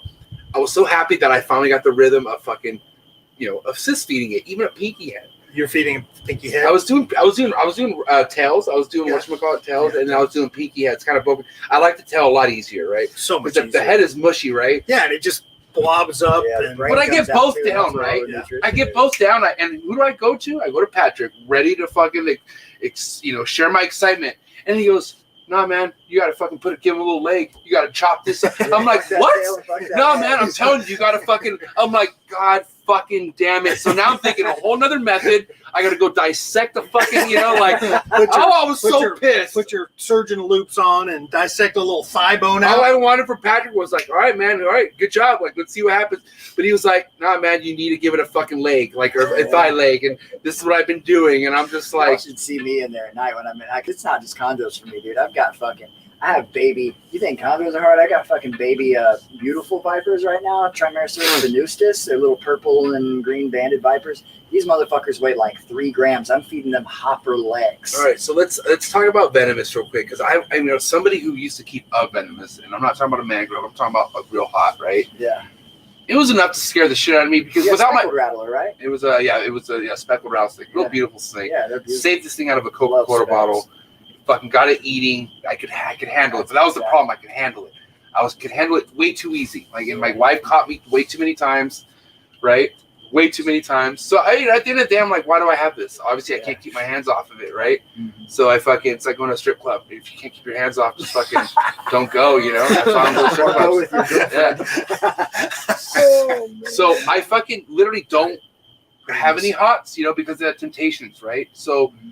Do you literally have hots like somebody keeps a saltwater fucking fish tank? Or like, why do you keep hots? What's the purpose of keeping hots? That's the perfect analogy right there. And that's the one I always use, because people are like, why do you have that? You can't play with it. Bitch, you got a fish tank. I have parakeets that you don't play with. Some people play with their parakeets. It's no different than having tropical fish. But you can't play with the fish because you could kill it. Yeah, and you can't play with I get it. Oh shit! But also, Sam, inverse. click. what Inverse. about The fuck ourselves. I don't care the whole what we- scorpionfish family, lionfish, they're all super common saltwater fish, and they're venomous as well. You reach your hand in there and they'll fuck you Game all the way over. up. People have anemones and all kinds of stinging things and venomous things in their saltwater tanks too. And we're not playing with that stuff. And unfortunately, you have a lot of people that do play with their venomous snakes and like to post about it on the internet, and we could do a whole other podcast on that subject right there. You and I touched on that a little bit the other day. On what? And People handling their on venomous. free handling. Oh yeah, Free yeah, handling. yeah. That's definitely its own segment. We'll definitely. I definitely down for that. I'm the wrong guest for that. If, Just I'm out. I won't like go down that rabbit hole, but I don't give a fuck if you play with your cobra as long as it's responsible enough to where you have another person there that can put the snake back up if it kills you. Because if you have an allergic reaction to certain venoms, you can go unconscious very quickly. Really quick. And you can go an anaphylactic shock and go unconscious really quick, and you can't even secure the animal, much less like get to the hospital or whatever. The biggest argument is always, bro, I know my snakes. That don't mean shit, bro. That's Just this terrible. year, I've been handling venomous snakes since I was 12 years old. I'm 40. I've been doing this shit since I was 12 years old. He's not 40, by the way. I haven't looked at his driver's license. This motherfucker is. He's gonna get You can't put your. Let me just see it. Yeah, I mean, And people are gonna be at your door looking for your snakes. 1980, bro. 1980. Damn, that was a good year too. You got more hair in that picture. So, anyways, I was photographing a copperhead with my buddy Don the other day. And this copperhead never rattled his tail. He never musked. He was being super calm. I mean, just super calm. He's a perfect little photography subject. We were manipulating him really easily. This happened twice. He's crawling up the hook. He's curious. He's flicking his tongue. This is a hook. This is a pit viper. This hook has no heat signature. Right. Doesn't smell like rodents. Cool. I cleaned it with alcohol before I even fucking snakes don't even like alcohol. It dries off immediately. Right, I cleaned it with alcohol. Like there's no smell of anything on this hook. There's no heat signature to it. He is not showing the slightest inclination of defensive behavior. I have a shitload of vipers, and I'm really well versed in how they behave. I know my snakes too, bro. And this snake bit the fucking hook with zero warning while he was gently crawling up it. Bam, just bam, bit the hook. Did it twice in a span of 15, 20 minutes or something. Crawled up the hook and just bit the hook. When that snake, perfectly calm, you reading its behavior perfectly, is crawling up your arm for your fucking Instagram post or your YouTube video, it can bite you with zero warning. And with certain species, you will be fucked if that happens. You may not die, but it'll change your whole fucking life. So I don't care what people do with their snakes. I'm not a fan of people posting it on YouTube or whatever because other people do the same things. But to me, if you're not hurting anybody else, I don't care if you're smoking crack or whatever, like do you.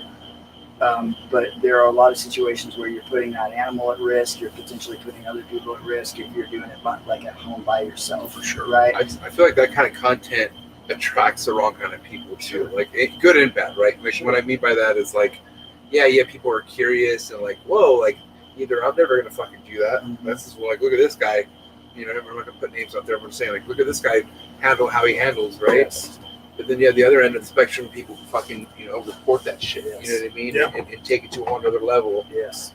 Well, you also have some of these guys are very legit keepers. Some of them are super legit keepers. Amazing setups, amazing animals. You're right. And also, all of these guys when I think of the list of the top ones, they've all been bitten. All of them have been bitten.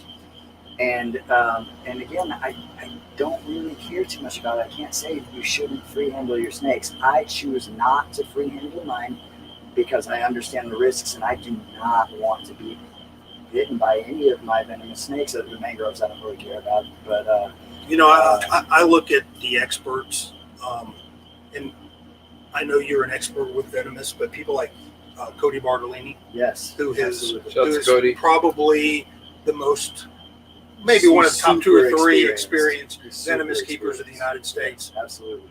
He Yeah. does not free handle. He's not his venomous. And what's crazy is He's like, very vocal about people that do. and what's crazy is like he himself has been tagged before. Like he's been bit by a Gila monster, or no, I think it was a beaded.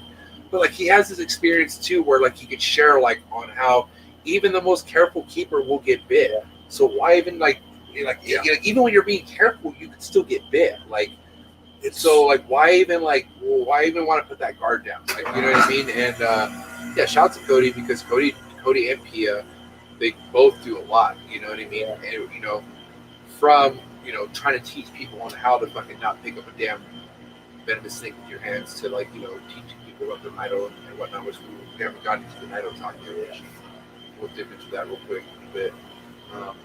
Yeah. Anyways, From a non-venomous keeper, that's my perspective. Somebody that I respect, and who includes the other guy that's up in the north, Terry Phillips, Phillips, which is one of their friends. Like they're all connected. Yeah, You know what I mean? of course, because they know each other and they trust each other, and they have the same way of thinking. That guy experiences more venomous snakes. I mean, it's just unbelievable. Well, yeah, but he doesn't free handle it. No, and there's and watching. There's some videos out there of I've seen Terry feeding doing cobras. maintenance and Feeding feeding. cobras. He is like Bruce Lee, man. He's like Bruce Lee. He's like There's water. an OG fucking so video cool. of Terry Phillips Feeding cobras. Yeah. Like Just it's rack like after it's rack like he's after fucking rack. watering a lawn. That's Like what he's I'm just saying. And it comes out at his face. motherfuckers come out at his face and he's Yeah, just it's like just down on the ground. He just like he Yeah, doesn't it's give like, a fuck. And so that's long. Like that- picking up his that dog is- shit or some what shit. that Like it's is so serious casual. So experience. bizarre. That dude has ridiculous amounts of experience, and I don't keep elapids. Like I can handle cobras. I have some experience with mambas, but I don't keep. I had to steal 10 eggs from a pair of adult mambas in my buddy's house one time. I was sick as fuck. He was out of town. I had to go over there. I literally, they're in the 6-foot animal plastics, and Amber and his girlfriend are down on the other end trying to distract the mambas, which are super reactive. there were a pair in there. Yes, my buddy Kovacs has got a whole wall in his house, in his living room. A pair of blacks, a pair of Eastern greens, a pair of Western greens, stacked up in 6-foot animal plastics cages. And he was out of the country, and I was over there maintaining all of his stuff for him. And the green had laid eggs, and I had to steal the eggs and set them up in the incubator.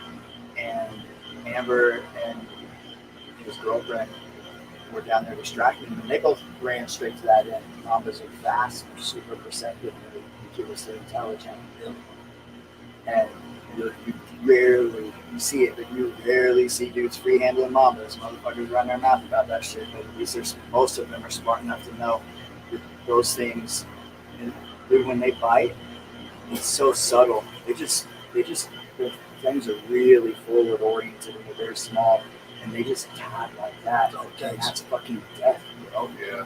In Africa, now medical is a lot different over there, but in Africa, last time I read a statistic on black mambas, it was like 90-something percent, 96, 97% mortality rate without treatment, and like 63% with treatment.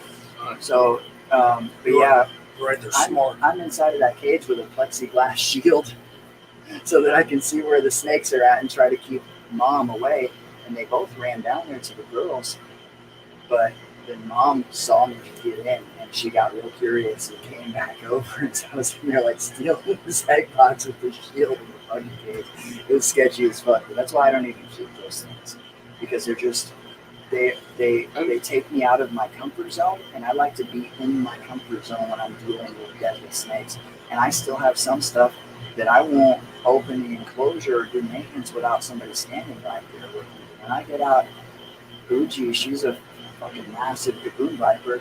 She's slow. She almost never strikes. Their strike is faster than anything you've ever seen in your life because they move slow. But I have Amber in the house when I get her out. She's a giant, dangerous animal. Somebody to call 911. I like to have Amber there when I get my biggest Rebels female out. That snake fucked my world up. Yes. Second Like, worst that's bite why, I've ever like- had in my life, dude. That snake. But Amber had to help me get the snake off of me. 8-foot Rebels python, direct push. Full feeding response. She grabbed me and wrapped me up. It was I mean, this is why, like, people do what they want, and as far as like what's legal in their state, they want to keep what they want. That's fine, but like, if longevity is not in your mindset, you're gonna learn a fucking quick lesson. And I, a lot of this not only with the Venice, but with like reticulated pythons too. Yes, check this out. One thing I took away from me when I was at Bill's place last time, and I asked him, I was like, why don't you have any retics or fucking like emerald tree boas? You know what I mean? And I think the first thing was because you couldn't afford to hurt your hands. Not when you were working, right? Sure. But not only that, it's just like the damage one snake can do. Like when like who can afford, like, for the most part you do. Yeah, shout out to Jose. You still have Jose, right? Oh, yeah. With fucking, yep. My boy. Shout out to Jose. I'll see you at Arlington. Oh yeah, you'll see him all right. But like, other than that, like you're by yourself in there. You know what I mean? Like, and to think about, I'm like, fuck. At that time when Bill was telling me this, I had 12 mainland reticulated pythons, where I do all this shit by myself. My wife's willing to help, but I'm more like, I got this type of thing. To where like, not only with that one hot that I had, right, which one mistake could be bad, right, but even with a fucking mainland reticulated python, it can fucking tear you up so bad. And dude, it gave my dad's hand fucking got 17 stitches from a mainland, which that wasn't enough for me to fucking, for me to realize, but it was what Bill said to me and what Bob Boo said to me about like, what his take was on mainland, because people tend to want to get a snake, or they tend to want to get something off instinct or something that they think right away, but the longevity's not there, right? Yeah. When their mindset does not have longevity in it, what is all that smoke? Am I tripping? Is that fog coming in? Are we good? I think that's a mosquito system. Okay. Yeah. All right, cool. I had some microdoses earlier, so I'm just making sure I'm okay. Yeah, we're good. Like, oh, I think the house is on fire. Yeah. but anyways, He could install that for you. Is that right? Yeah, do you is that what Patrick was thinking? He's like, wait, who installed that for you? I don't find out. Patrick's making the sell. If we get tired of it, we'll take over that cat. Okay. We got Patrick's literally calling closing deals right now. For me, and I knew what it was. was so Before hard. you said it, I was like, We don't want to be out here getting bit by mosquitoes. No, that is very player, by the way. Thank you. Yeah, way to look after your guest and yourself. jobs too. That's one of our bread and butter things. Anyways, so what were you saying about giant retics? No, I'm just saying, it's like, I just feel like, and not to take this away from anyone, but like, I'm kind of glad we fucking would have went to another subject, because people are gonna hate me for this, but I just don't feel like they should be kept. Like, I know, like, and I'm saying like without like a proper license, or without like, it shouldn't just be so easy. Not the one you can go down to the Bass Pro Shop and pay $10. Well, you shouldn't be able to even go to a reptile super show and get a normal reticulated python for $200. Yeah. That's gonna fucking outgrow whatever the fuck you put it in, unless you're using a room.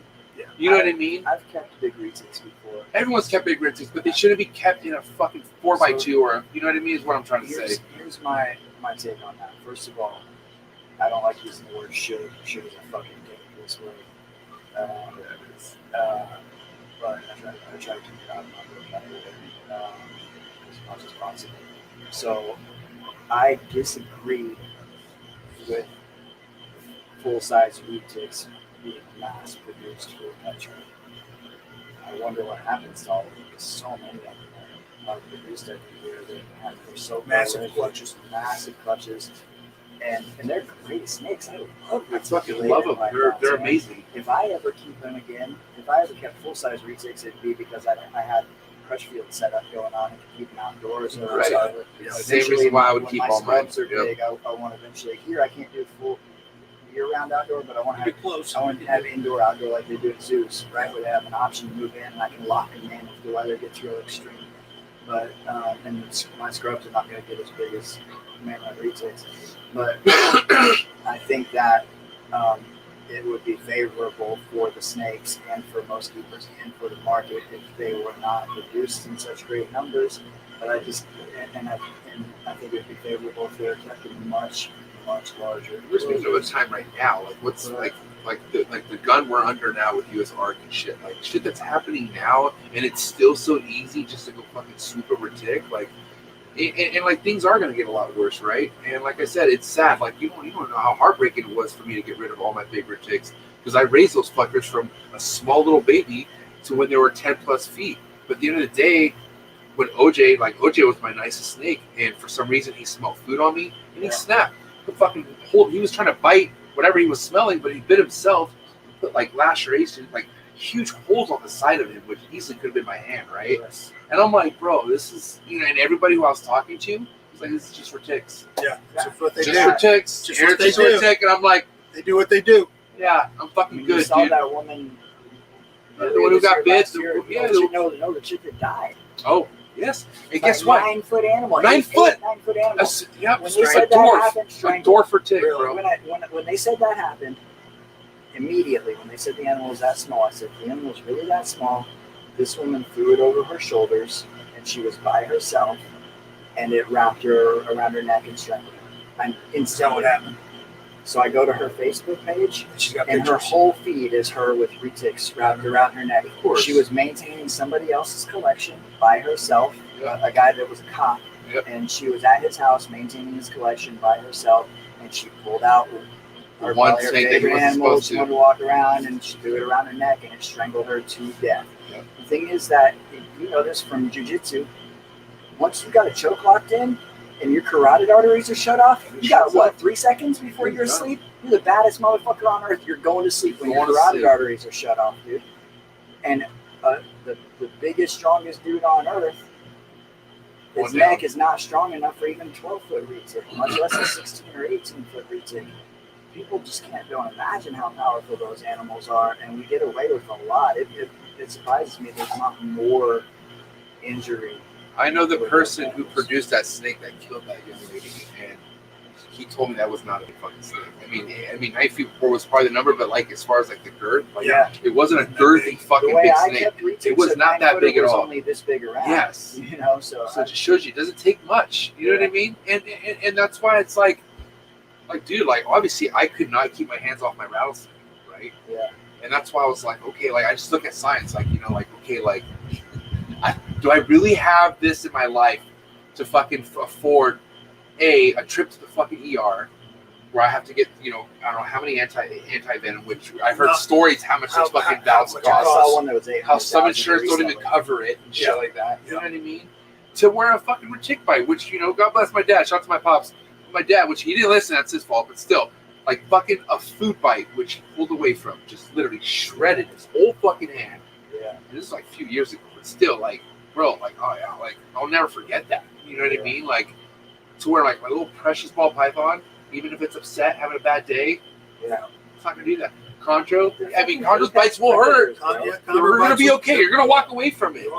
You know, and I much rather work with stuff that you can walk away from. And that's just me, and I don't want to take this away from anyone else, but I'm just saying, like, I feel like a lot of these stories that are hitting the news are shit that could really do damage to people. That's why not anyone should own a tiger. I love tigers. Don't get me wrong. Tigers too, dude. I love fucking chimpanzees. Not really. They trip me out, but I'm just saying, like, Primates are scary. but like, and there's some states that can get away with it, and those states have horror stories of people keeping chimpanzees. You know what I mean? How many horror stories do you hear about ball python? I just feel like we should, us as a general population, we should keep shit that's not gonna fucking hurt you. Like as far as to that, For sure. to that level. You know what I mean? There's an appeal for that specific thing, though. A lot of people do things like that, and You're right. I'm included in that. You're right. They keep a part of that is the Yes, is like the my part of my interest in snakes is that they freak people out, that people are scared of them, that it's taboo. Part of that is part of the interest for me, and the same thing with my venomous stuff. There is, while I don't get the like obvious physiological rush that I used to, like I used to get a like true physiological rush messing with it. Now that doesn't happen anymore unless I make a mistake. Shit gets sketchy there for a second. Sometimes I get a little tingly or whatever. I feel my sympathetic nervous system kick on, right? But when it's still part of the appeal to me that they are dangerous. It's not only that I love this particular animal because of its looks and its habits. It is that it is venomous and that it could potentially hurt me. That is part of the appeal. It's not a huge part of it, but it's for a lot of people. It is a big part of it. And being in the presence of a tiger, Jesus Christ, man! It's crazy. There are a few things on earth that's more awesome than just a giant. But like cat. even a giant snake gives you that kind of like not to that You know what I mean? But But no, like but a it is the giant, same. a real fucking 10+ foot snake, put it in front of you. I don't give a fuck if you keep snakes. You walk into a room, it's on the floor. Yeah. You're like, whew. Yeah. You know what I Big mean? snake It like hits that you. is a tiger. That's an apex predator. It's Yeah. a shark. It's a tiger. Like, Right. That's what that snake is at Attack. the top of the fucking food chain. Man. Right. It's a crocodile. It's Lion. Ugh. Yeah. I mean, And I really feel ticks are like, that's a part of their, like, they're like, they kill ones not to people, be dude. fucked with. Yeah. You know what I mean? Like, don't fuck. I look at like cobras, rattlesnakes. Don't fuck with those. Leave those in the wild. I just feel like personally, unless you're like doing some sort of study, like unless you're purposely doing something that's gonna, you know, continue the life for these motherfuckers in the long run. You know what I mean?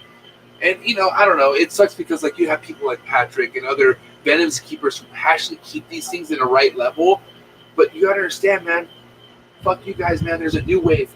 And there's another new wave, and there's so many new people coming in who are gonna shit on all your good habits. I have to see this. And it's true. like, I you see know what I this mean? every day because I'm admin. I don't apologize to any of my co-admins and moderators that are in that group because I don't do shit in this group. I don't do anywhere near as much work as the other guys do. don't tell me what your co-admin's in, because we can have other conversations. It's this group is called the Venomous Reptiles Keepers Mentorship Group. So I get to see all the new guys, all the shit show stuff, all the just, and we like immediately, like, we had to go on post approval for it because all the stuff that gets posted in there, and everybody thinks we're all cops. I think anybody who really knows me knows I ain't no motherfucking cop.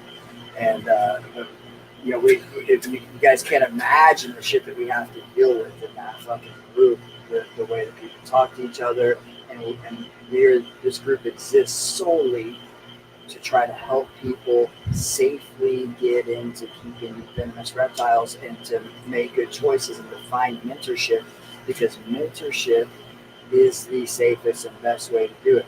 That's not how I did it. I had some guidance and whatnot, but I fucking crash coursed that shit and started bringing home copperheads that I caught and rattlesnakes and shit, right? Right. And fortunately, I've never taken a serious information. Most of the experienced venomous keepers that I know have been bitten by something, and you can't imagine the number of low-key guys there are out there that are inactive or or minimally active on social media that have insane venomous collections, insane stuff, super low-key dudes. But there are so many new people getting into it.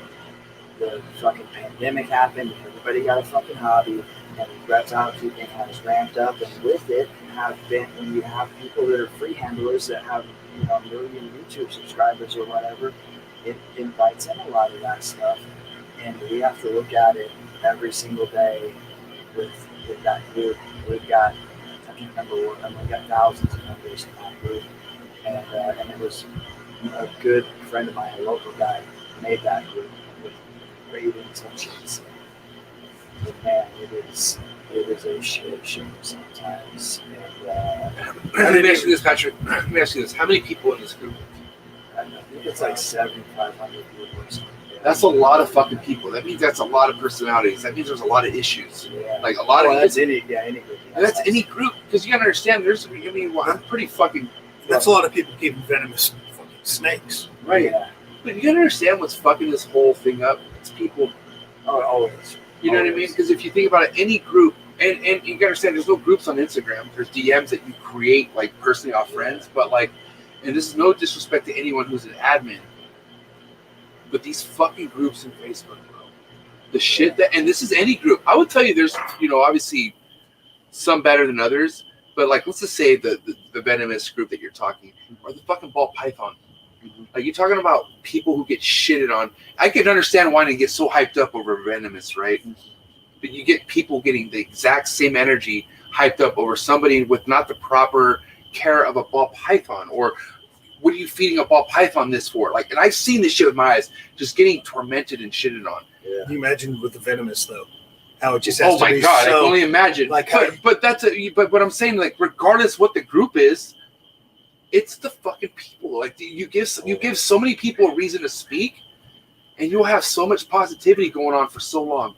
Yeah. And then you'll have this rally of fucking just goddamn, just like a shitstorm, like almost like a and what's crazy is like it attracts other people with that kind of mentality who are even looking at the thread. That's every and it just hops Facebook onto it, and it's like it's almost like, oh, you got that person. Oh shit, that person's having a bad day too. You could tell because they're just latching onto that. And it's the minority. Also, it's the minority, but it still feels like the majority of the attention because the algorithms play to that because of the reactions and the response. Right. So the algorithms play to that. If you scroll through my Facebook feed, which I almost never just scroll my feed. I'm on Facebook for I'm not saying that I spend way too much time on my fucking phone swiping and looking. I'm almost always just looking at pictures. He'll hella read and not respond like that. Like it's weird. Like he'll fucking really read your personal messages. Like you'll said, read by Patrick Holmes, read. And then you'll have to send him something else like a fucking BX clutch and then he'll respond. Don't the youngsters say leaving you on red or whatever? Yeah, this fool left me on scene. Yeah, so I'm the guy that will respond to you immediately or in 3 weeks. One or the other, huh? Sorry. And it's because I'm terrible at time management. I shouldn't say that. I have a lot of room for improvement with my time management. But I try to do too many things at once and I get a lot of messages. And so for anybody out there who sends me a message and I don't respond, fucking send it again. You're not bothering me. Just send the message again. And by the way, what he's not responding to is just a pic, by the way. It's just like, if it's a serious, like, Patrick, I need you type of thing, Patrick comes through. Well, you've got my phone number. Yes, and Patrick if you fucking call me, I'm going to answer. Well, you have an Android. I have a really thing about calling Androids. It's like, why do you have a fucking Android, Matt Summers? My boy, my own audio and visual guy over here has fucking an Android, and it's like, bro, a regular PC. And a PC. Well, because if you have a regular PC, you can't have a fucking iPhone because that's the problem with Apple shit is it's not compatible with fucking it's only anything compatible with you itself. have to have all Apple shit or no Apple shit. So we're gonna go down this road now. It's Apple life or no life. What were we even talking about? I don't know. Besides me leaving people on scene or whatever you said. But how you do catch up to people on your, because you do get hit up a lot. I'm assuming, like from what you tell me, like. I'll tell you what I was about to say is that I almost never just scroll my feed. But if you do scroll my feed, it is almost entirely snake pictures and maybe some like family related stuff and herping related stuff that shows up in my feed because I never fucking reply to. I can't say never. Damn near never reply to anything that has anything to do with fucking politics or any kind of drama or anything like that. So the shit doesn't show up in my feed. The more you respond to heated topics, the more they show up in your fucking feed, man. That's put it just in your what face. It is. Yes. Yeah. And what a time that was with Trump fucking leaving office and shit like that. That was the worst where like you couldn't even click on social media without some sort of either somebody's feelings involved in what's happening or like it was just fucking there. And like I feel like fucking social media was designed to keep the shit in your face. Of course it is. You know what I mean? They're proving that every day more and more. Oh my god! Yeah. All the shit's coming out now about how bad it is, and the kids these days, they shouldn't be able to get a smartphone until they're like 18. Oh man! They should just get a regular phone where they can text and you can GPS them and all that shit. It's just like you can't smoke till you're 18. You can't drink. You can't. Let's take away the social ramifications of being on the internet or like long-term stuff. Very, very strictly. I'm glad you brought up smoking and drinking. From a brain chemistry standpoint, from a neuroscience standpoint, every time that you scroll, every time that you swipe to a new picture, you get a little dopamine hit every single time. And while it's on a much smaller scale, it's no different chemically than taking a drag off of a cigarette or a hit off of a bong or a hit off of a crack pipe. When I go to your page, I get high as fuck.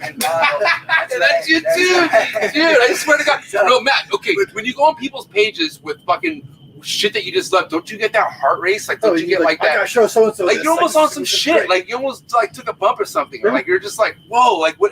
I know what you fucking mean. It's a drug. The thing is that like you smoking. I smoked for 16 years. The reason that that's one of the hardest ones to give up It's not because nicotine is crazy addictive. You get over the fucking nicotine withdrawals in like 48 hours. Nicotine's a weak ass drug. It's barely addictive. I never from got a it. chemical dependency standpoint. Right. But addiction is not just about chemical dependency. It's a behavioral thing. You can be addicted to gambling or whatever, things that have nothing to do with chemicals because that's brain chemistry. Right. Chemical dependence is more fucked up because you're addicted. You're physically dependent on a chemical and have the behavioral aspect to it. But with cigarettes, it's a process addiction. How many drags do you take off of a cigarette? How many cigarettes do you smoke every day? And so being addicted to your phone, it happens to me, but being an addict, and I'm not in like the 12 steps, and I don't think that I'm just like stuck as an addict forever. I'm an ex-heroin addict, but I still have addictive neural pathways that I built for fucking decades of drug use, and I still have addictive behavioral patterns, and I can identify it in myself, and I know when I'm sitting on my phone doing something when my brain starts turning into that mode. And that's why exactly what you're saying is true, that children should not be able to sit there and swipe on their phone. They should not be subject to that. You're creating an addict when you do that. And what's crazy, you want to know something crazy? We're talking about this, and we'll get back into snakes right into this, but biggest reason why I wanted to leave the cell industry, why I worked for Verizon for 11 years, and I avoided being in management because I made more than my management, just selling, you know? Yeah. What do you think I used to attack every time that would come into the door? You're a little kid with me. Yeah, I used to put a fucking tab in that kid's hand, you know? Yeah. Doing all the business with the adults. And the very last thing, what did Verizon pay you more at the end of every sale? If you could get a tablet. Kid's been holding this tablet this entire time. I could actually just throw this in for you for free. Like, you know, but it was like, boom, here you go. I got your fucking kid. And guess what? Like, you know, I was at the same store for like 4 or 5 years. And that kid, next thing you know, is 6 coming in for their first phone. You know what I mean? Yeah. And it's like, got him. You know what I mean? And like, that's the kind of shit, like, Still dealing with it's wild. Because back then, like, you know, like they like Verizon would pay you so much to do something because not everyone else, nobody wanted to take the time out of their sales pitch to fucking pitch a tablet. When me, I was like, fucking simple. Put it in the fucking kid's hand and let the kid be busy for a while and watch grown-ups do the grown-up work. You know what I mean? So at the end of the day, it's like, damn, you know, like you gotta understand that's the parents' go-to for almost every kid nowadays. Yeah, it's the tablet. And I feel like like, dude, some kids are learning quite a bit off the tablet, depending on what they were looking at. Yeah. But it's so easy to venture into some fucking dark shit they want to. Like you're giving power into the kid's hand way too soon, I feel like. There's a reason the Chinese have just put a law on how much time kids can spend on their tablet. Like I learned video games. I learned a lot about like, you know, good guy, bad guy, fucking power, unpower off like Mario Brothers and shit. Like, you know, just fucking like just a small gaming system, but like a tablet where they have access to the internet. Google Blood. You know what I mean? Google fucking, you know, yeah. Or like just like you could Google the most simple thing. You know what I mean? And then shit, like they're gonna be into a whole other world that they weren't ready for. Which, like what Patrick's saying, like, you know, kids' minds aren't ready for that shit. They're not ready for it. It's really not. I would like to, at that quick stopping point, just give a shout out to the few dozen people that are still listening to us. Fucking run. We've got 50 people rocking with us right now. Yeah, and like 2.5 hours into this shit. We're good. I don't think I'm that interesting, but I love you guys. Thanks. I do. I know why you guys are here. Don't even trip. You guys can thank me later. No, okay. So that being said, okay, let's talk about what we were speaking about over dinner. Because, you know, we were talking about how Chondros and this shit's been not, you know, hasn't been brand new to a lot of tumors. People have been doing this for a while. But Chondros have been bred since what, 70s, 80s, right? 70s and 80s. Now, as long as you've been around in Chondros, and I'm asking you, Patrick, because you go deeper than both of us, obviously. But how far is the Nido, crypto, all that kind of talk? Like how new is that, or has that always been a conversation when keeping Chondros from as long as you know? Like, I want to know how new of a topic this shit is, and like, is it just becoming big now because now people are starting to talk about it? But like, how far back do these fucking diseases go? Disease thing. Well, so with all the diseases have always been around, right? They've been around a lot longer than we've been keeping the animals. And as far back as I can remember, we always said chondros were prone to respiratory infection Forrest would have said that's because they all fucking had Nido, right? That's a total Forrest statement, 100%. Forrest, they all that's have why fucking when you Nido. mentioned Forrest earlier as somebody who like opened your eyes to things, it's because he had that extreme view. He's like, oh, you keep chondros, they all fucking have Nido and they're all He gonna told me die. the whole room. He walked into the trap. He said, "This whole room has Nido." I was like, "What?" He was like, "I'm sorry." He was like, "It does," but he shrugged his shoulders, and walked out. And I was like, "Son of a bitch." So It's Chondro. Nido virus has been a hot button thing for a lot of different reasons, and that's one of the ones that's been thrown around.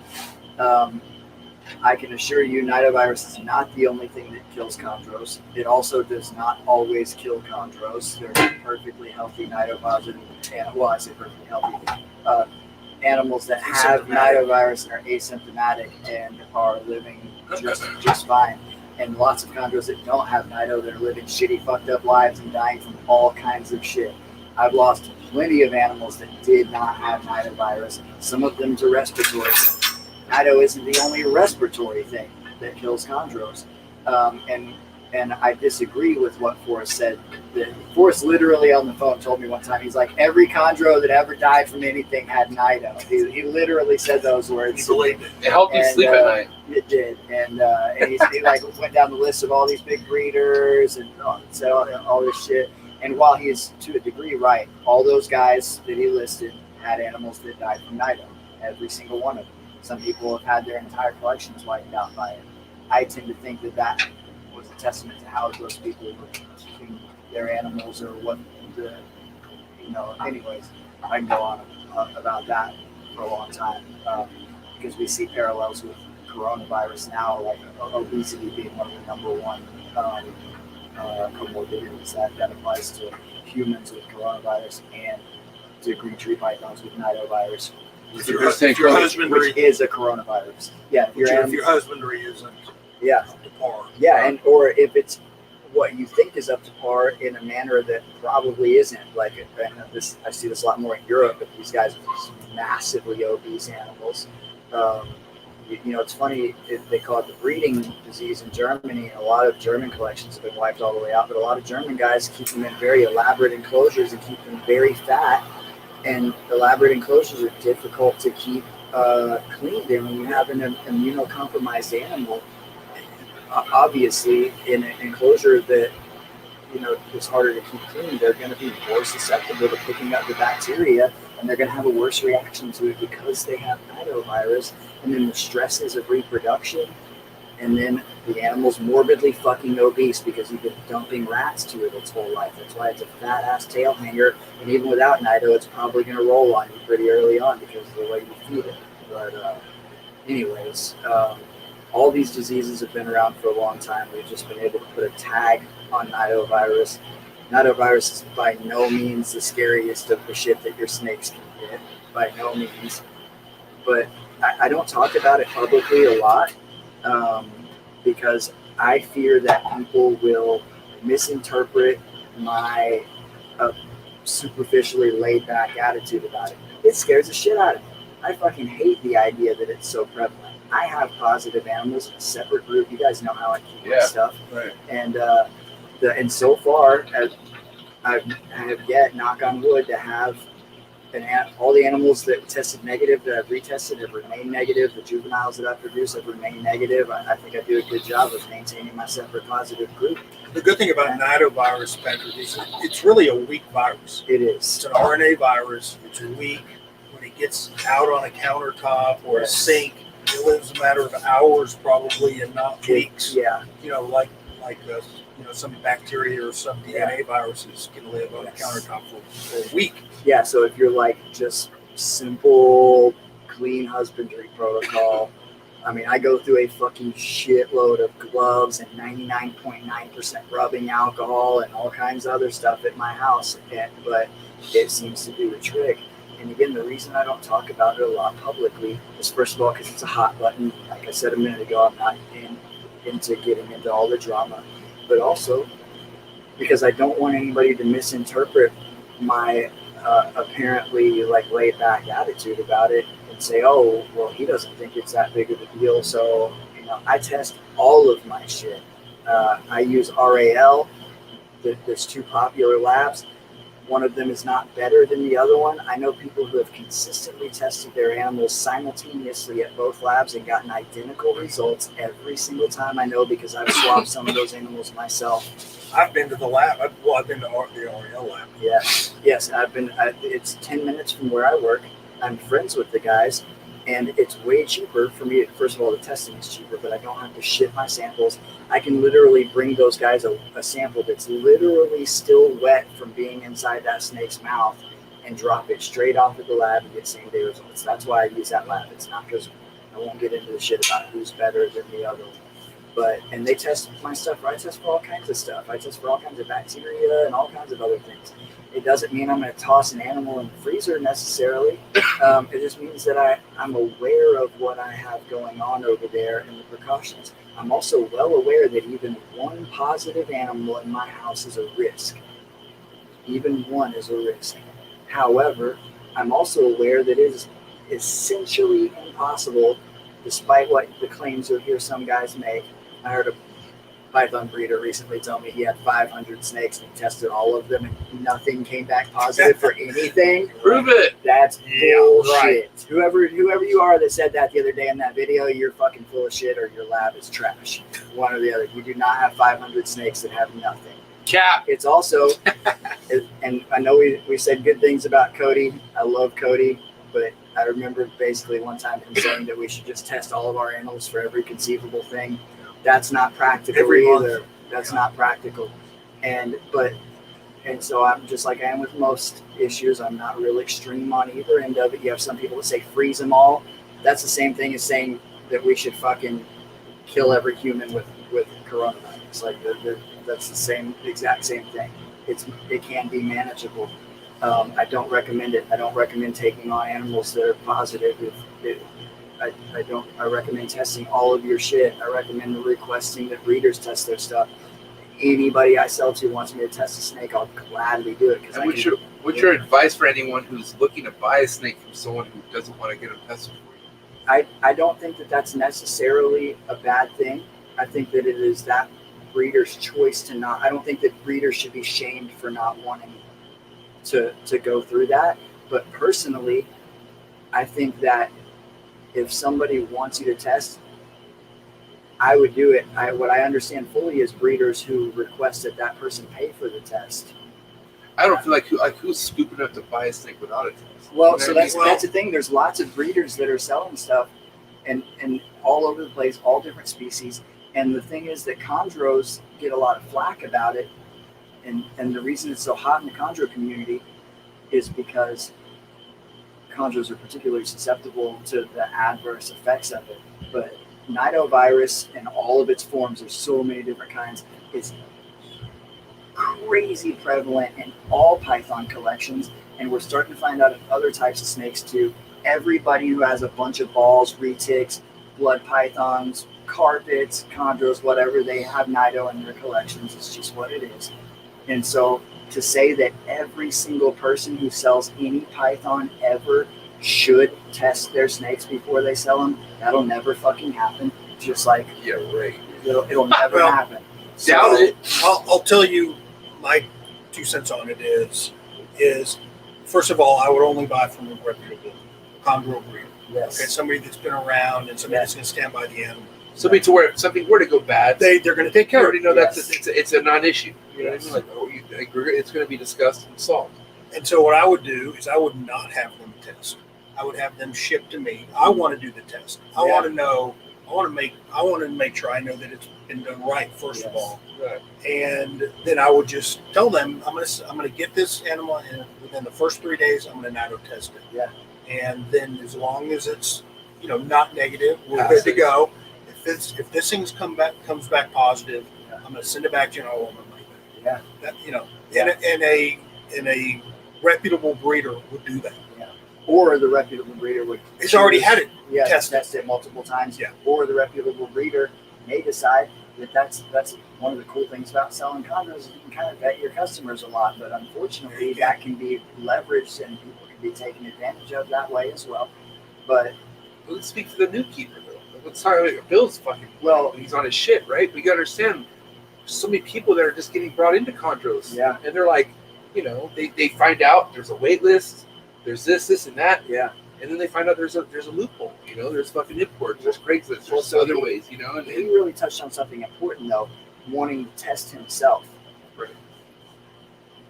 The two labs that I know of that do this consistently, which are RAL and Fish Head, trust me, I know 100% for sure that on a semi-regular basis, people try to get them to give them BS results. Yeah, they'll test the lab. They try. Whether they ask them for it directly. Some of these guys just ask for it directly. Yeah. They say, hey, what do I have to do to get it? And these labs have integrity. They will not. They're not going to give them fake negative results so they can sell or whatever. Yeah. But it's also easy as fuck to swab a snake that you know is negative and just send them, and the lab can't tell. The lab knows that it's snake DNA, and they don't know anything else. So if you're not buying from a reputable breeder, having a piece of paper that says this snake doesn't have NIDO doesn't mean a motherfucking thing, man. It means so nothing. True. And so for new keepers trying to get in with these guys, first of all, I'm more inclined to listen to people who will at least talk about it than say that they have it, than somebody who just says they don't test or that, they have a huge collection and claims they're all clean or whatever. It's just probably not the case. But if you don't feel comfortable, don't buy from that person. Just don't be it sucks because availability is low. It is what it is. But most of the reputable chondro breeders, they'll test for you, or they may ask you to pay for it or whatever, but you can get it done. And just like Bill just said, set something up with that person where you can bring it in and test yourself. And if they don't want to be open to giving you a refund, then just don't do business with them. Buy it from somebody else who will. Yeah. And we all know it's a pretty small circle, the reputable breeders that are consistent. And, stuff happens. Yeah. And when it does, the people that have been around the block long enough, they make it right. Yes. And, listen, no hard feelings or whatever. I had no idea, that animal's NIDO positive or whatever. You tested it. Here's your money back. Yeah. And it's I think that's happening less and less now because more people are testing their entire chondro collection. But 5 years ago, I think it happened more often. Yeah.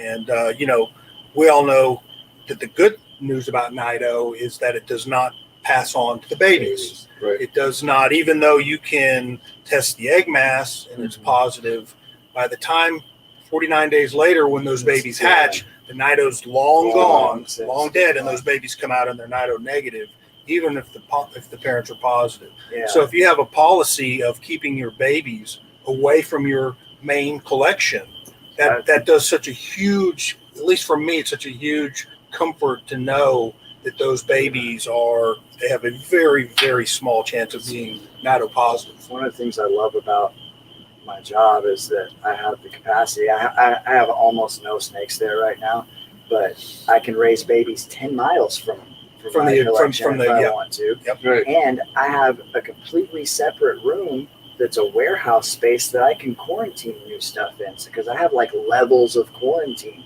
Everything I get that comes in goes to the warehouse in my shop before it goes anywhere else. Yeah, man.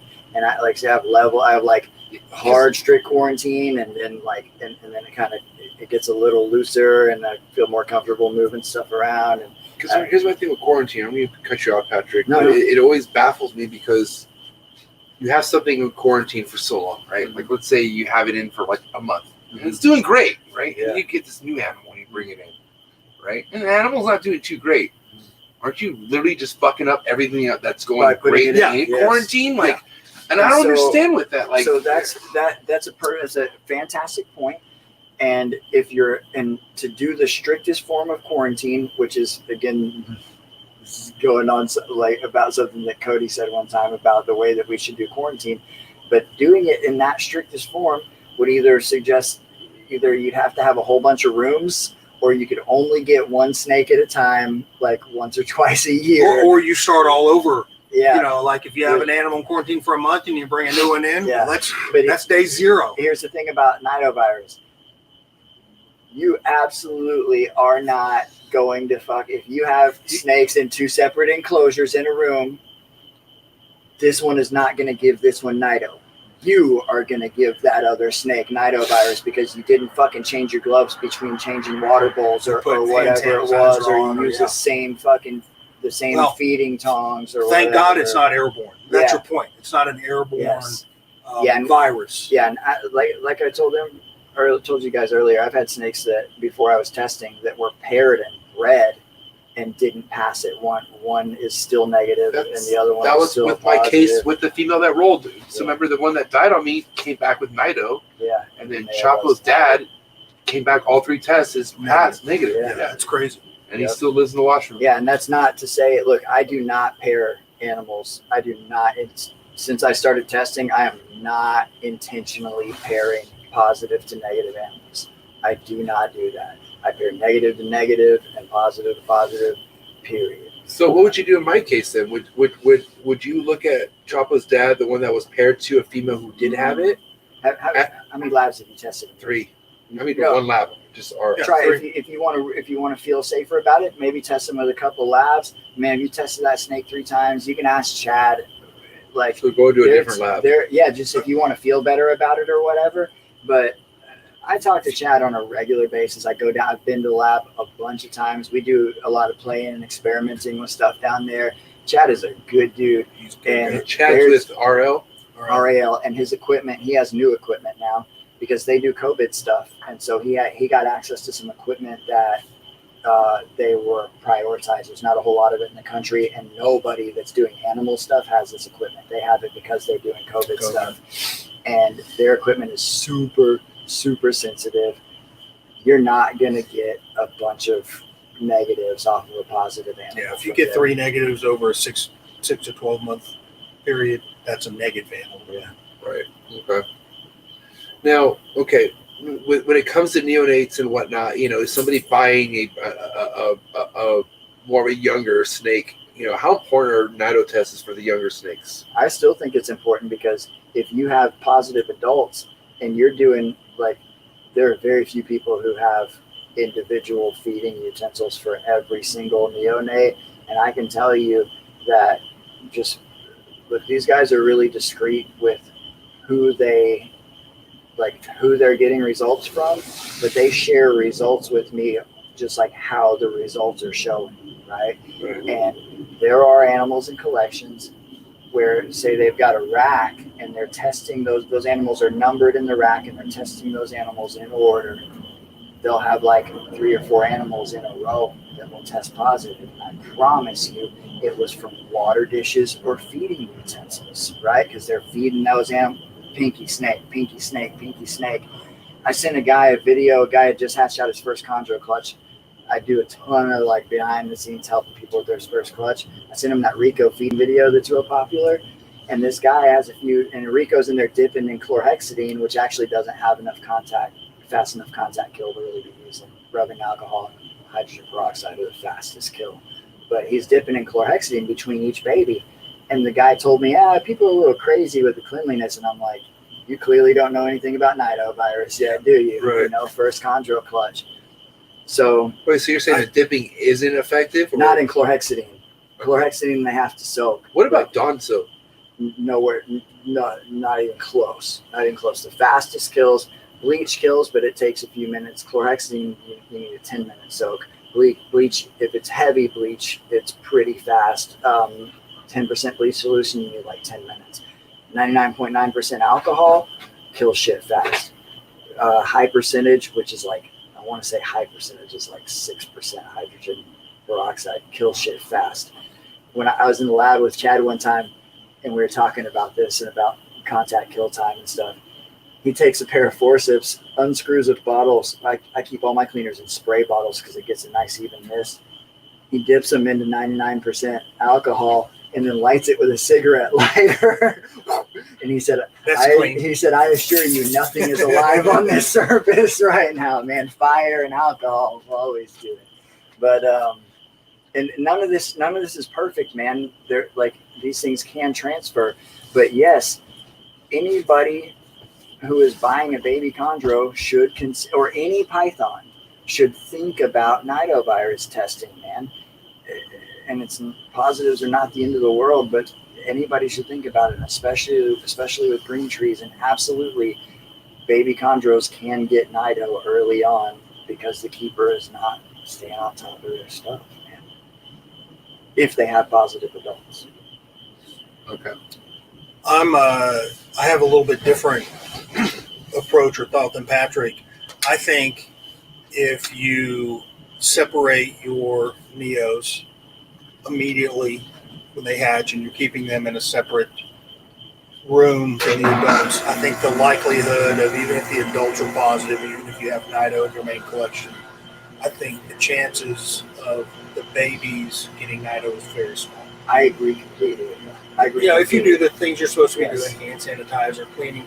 Now, I don't have different utensils for each baby, I but don't I either. Those eggs do are being took into a different room though too, right? different rooms. So you take those physically to a different room. I agree with that completely. I'm just saying for new keep. I was referring specifically to new keepers who don't know what breeder they're going to or whatever. That it should be on their mind that maybe a baby could be tested depending on. I'm lucky I have the ability to separate. I've got multiple. multiple rooms like you do. It's a blessing. But I do think that there is some stress to a baby chondro, and you nido swab it 3 times. Yeah, that's crazy. I think you're setting that animal up, especially if you're a relatively new keeper or breeder, to more trouble than you're likely to get benefit. I mean, that's just my thought.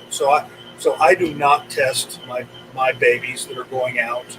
I do keep them in a separate room from my main collection, and that just works for me and the people that I've sold animals to.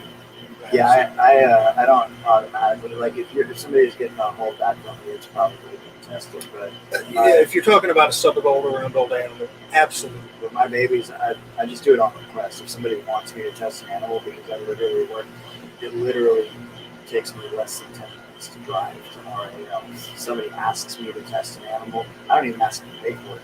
I get a discount over there. I've got a fucking running tab at that place. I've done so much testing over there, it's ridiculous. And I probably owe them, I'm sure I owe them money right now. I have a running tab over there.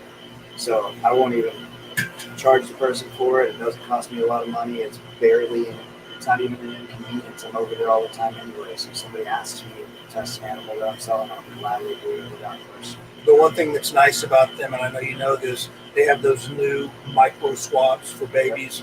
Super tiny, super soft. It's cool. Not like sticking a Q-tip down its throat. The picture on their website for their advertisement for those swabs is Brow's website? Yeah, RAL's website. I was one of the first people to get those swabs from them, and I ran some. He asked me to run some on adults that I knew were positive to see if they were picking up enough on them. And also, we play around. I've like set samples out for 3 weeks to see if we can get a positive. We did not. Set samples in the freezer for weeks to see if we get a positive. No. So it's a weak virus, man. But if I tell you what, I've seen samples that took 11 days from the time they were swabbed to the time they actually got tested, still pick up positives. Yep. And it does, but and that was with. I have a friend that I swabbed his whole collection with 2 swabs and sent 1 to each lab. And I sat down and went through his whole collection, put 2 swabs in every single snake, and we sent 1 to each lab. And because of the timing and the days that they test, and some fuck up with FedEx, and so it was 11 days from the time I took those swabs until the ones that got shipped, because all the RAL ones I took were dropped off myself. The fish head got shipped. The fish head got shipped, and it was 11 days later. And every single test of the entire collection was identical from both labs, even from the ones that were next day tested to the ones that were 11 days later tested. For sure. And it is. Anyways, I think if you're staying on top of this stuff, you're not getting transmitted to the babies. Nidovirus has decimated ball python collections as well. It's not talked You don't about. talked about. I never hear about it. I've never heard of that actually. I have. There's been YouTube videos, people that have come on and talk about it. Carpets. The carpets are more susceptible, not as bad as chondros, but people have lost their whole carpet collections. I've seen scrubs back from it. 2 of my adult Brettles are positive. Issues from it. Let me ask you guys this. So this is my wrap-up question before we get into the hot seat questions, which are custom for you two. So be ready for it. But, you got the show coming up, man. And like I said, throughout, I've been doing this for, going on 4 years now. And not only like just as far as reptile keeping and prospecting, or per se, just seeing what's been happening with the hobby and whatnot. But with all these new keepers coming in and whatnot, and you got people that are getting the niche down with ball pythons, corn snakes, other species, but then they look at the ball pythons and they're like, hey, I want to dabble in the ball pythons, I want to dabble in the green tree pythons, and want to maybe venture into maybe making money off of it. Or not even making money, but just seeing that they can relate chondros to what they're doing with their corn snakes, bull snakes, ball pythons, etc. Yeah, it's a great question. People on that fence, what do you have as far as advice for any of them, or what do you suggest maybe some avenues they can take prior to making that move? If you want to go first, Bill? Yeah, sure. I've got super strong feelings about this because a lot of people, because my universe is mixed. Right. I've done ball pythons for a long time, and I've done green trees for a long time. And I tell the new person that wants to get a green tree, if you get the right snake, the right person, you put it in the right box, you're going to be highly successful with a green tree. And that if you can keep a ball python, you can keep a green tree. If you follow those 3 things: the right snake, the right person, put it in the right box. And the best thing you can do is have a local mentor. Obviously, you can have somebody that get an animal locally, and if it's not thriving. First of all, it's in your conditions, right? Because the way that we keep things in Texas is a lot different than the way they keep things in Maryland, right? Yeah. So if you can get a local, that's the best. If you can get a local mentor, but you don't have to have that. You just have to have somebody that's willing to go through, and just be supportive. But getting the right snake is so important. I would not wish an imported animal or even a fresh farm baby on a new green tree keeper, because you're just fraught for disaster. So that's my 2 cents. I would add to that on farm raised that while I agree, if there's anybody who does it right, it's Ryan Burke. Yeah, dude. Shout out to Ryan Burke. There's a couple good sources, absolutely. Yep. I know Harlan does too. I haven't seen him post anything in a while, but I know he does a lot of work to establish. Ryan is still actively in that, and man, Ryan puts in serious work to get those things going. I still don't recommend any parts for a new keeper. What I would say about new keepers is that when we're talking about keeping, because you mentioned potentially thinking about making money. When we're talking about strictly keeping, green trees are the easiest snake in the world to keep. They're like, as far as maintenance is concerned, they're super easy. So notice he said keep. We're not talking breeding. Not talking about breeding. Keeping. Not talking about breeding. Just from a keeping standpoint, green tree pythons and emerald tree boas are as low maintenance of a snake as exists. Okay. And one of the reasons being, because there's some snakes that eat less often or whatever, they're on that perch all the time. And if you have a removable perch, then you can clean under them sometimes without even pulling it off. Right. A ball python, which people consider the easiest snake, you have to pick that snake up and move it to clean everything out. And it's probably got urates on it and all kinds of shit. I don't know how many fucking snakes, I'm talking about the nice ones I want to take pictures of, smear their fucking face and shit. I'm sitting with a Q-tip, I'm like, you motherfucker. Yep. I ain't got time for this right now. Yeah, it's a white guy. I was like, dude, a nice highway, I'm trying to Bell. Yeah, this is why I don't. You'll never see a green tree. That's why I don't like white cages, and also why I've discovered I'll never again put Dominican boas in the black PVC cages. They fucking smear urates on everything. Dominican bows are a great example of like a snake that's beautiful, and I hate keeping High maintenance. I Right? hate keeping them. They smear and shit on it. But anyways, other than cleaning urates, they're not really high maintenance. Green trees are the lowest maintenance, and emerald tree bows lowest maintenance. And as Bill said, if you have the right individual and the right setup, like issues are rare. The difference between a green tree python and a ball python husbandry-wise is a fucking stick and nothing else. The difference between them physiologically as animals are that green tree pythons are far less tolerant of neglect and abuse than a ball python is. Ball pythons are easy to keep because they're tough and they tolerate shitloads of neglect and abuse. Yeah, You can throw a ball python in a fucking shoebox, a cardboard box in your closet, Yeah. and it'll be there for a long ass time Before before it it goes wrong. gets sick. Yep. And so green tree pythons are more sensitive. They're not sensitive, they're more sensitive. They're less tolerant. We like to talk of, say, an animal as high maintenance, difficult to keep, sensitive. There's no such fucking thing as a sensitive reptile or amphibian. These things are dragons that live in the desert and fucking jungle and they fight for their lives all day. There's no such thing as a weak one or a So sensitive true. one. There are people that don't know what they're doing with them.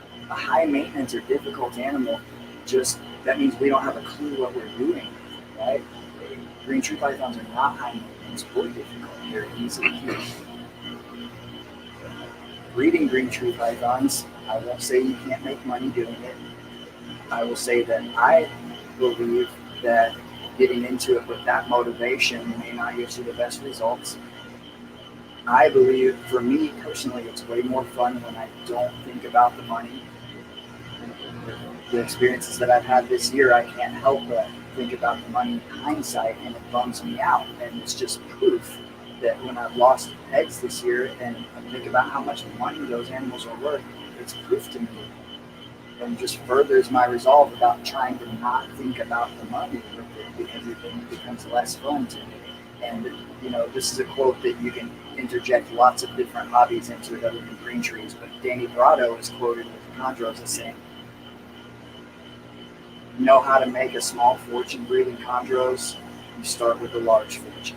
So yes, you could probably make some money doing it if you do things right, but if you decide you want to get into breeding green tree pythons, be prepared for heartache, for death, Lots of death. for Death. frustration and You'll come back from disappointment. What was the topic of conversation when I walked in? Death. We're talking Death. about dead chondros when MJ got here. We were talking Walk about through the dead door, chondros. dead chondros. I'm like, oh, cool. And, What do you know? I'm with chondro and keepers for sure now. It's not everybody has a terrible time. I, off the top of my head, cannot think of a single human being that I know that has successfully bred chondros and not killed one. I believe it was the ICAS, the first symposium when Trooper Walsh came out and to speak, and he said, "I'm Trooper Walsh, and I've killed more chondros than any of you." He was the most experienced. Yes, Right. and first person Wow. to breed him in captivity in the United States in '76. Carl Swittock went over there and he wrote a book called Adventures in Green Tree Python Country. It was a great book. He brought back a gravid female, and I have pictures of that female stuffed into half of a piece of bamboo. That's how they transported her. They take bamboo, cut Put it 'em in in half there. long ways, stuff them in, put it back on, tie Tie it it up, and carry them out like this. Those were the first chondros ever hatched in captivity. 1973 at the Sedgwick County Zoo in Kansas that Carl Swittock brought back a gravid female. She laid eggs in the bag on the way back, and he hatched some of them out. Crazy. Crazy. Anyways, my point is that if you want to breed chondros, it may go beautifully for you. And there's obviously a challenge to reward ratio. That's where it's at. That's why I do this shit, because it's fucking difficult, because there's heartache and heartbreak and a challenge to it. That means that when it goes right, the reward is unfucking believable. It's undescribable. Man. I've been hatching snakes since 1995. Hatched my first snakes in 95. I hatched Emery's rat snakes in a fucking a critter keeper with 9 inches of perlite, and somebody told me to put a 3-inch mark at the bottom and keep the water at 3 inches, and it would perfuse evenly to the top for the right level of moisture for a non-sealed enclosure. I had a heat lamp hanging over it and a fucking like cooking thermometer sitting inside of that. That's how I incubated my first snake eggs. I got 100% hatch like that. Huge, beautiful baby Emery's rat snakes. And the first time I saw a little nose sticking out of the egg, dude, Game changing. changed my whole fucking life. Yeah. I remember it vividly. I was 14 years old in the summer of 95. But it's like that every time. It doesn't matter if it's a corn snake or a crested gecko or a green tree python. It's the most fucking amazing thing to see a little baby's nose sticking out of that egg, taking the first breath, blowing little fucking egg yolk snot bubbles and shit. It's the baddest ass thing. And when those babies eat for the first time, it's amazing.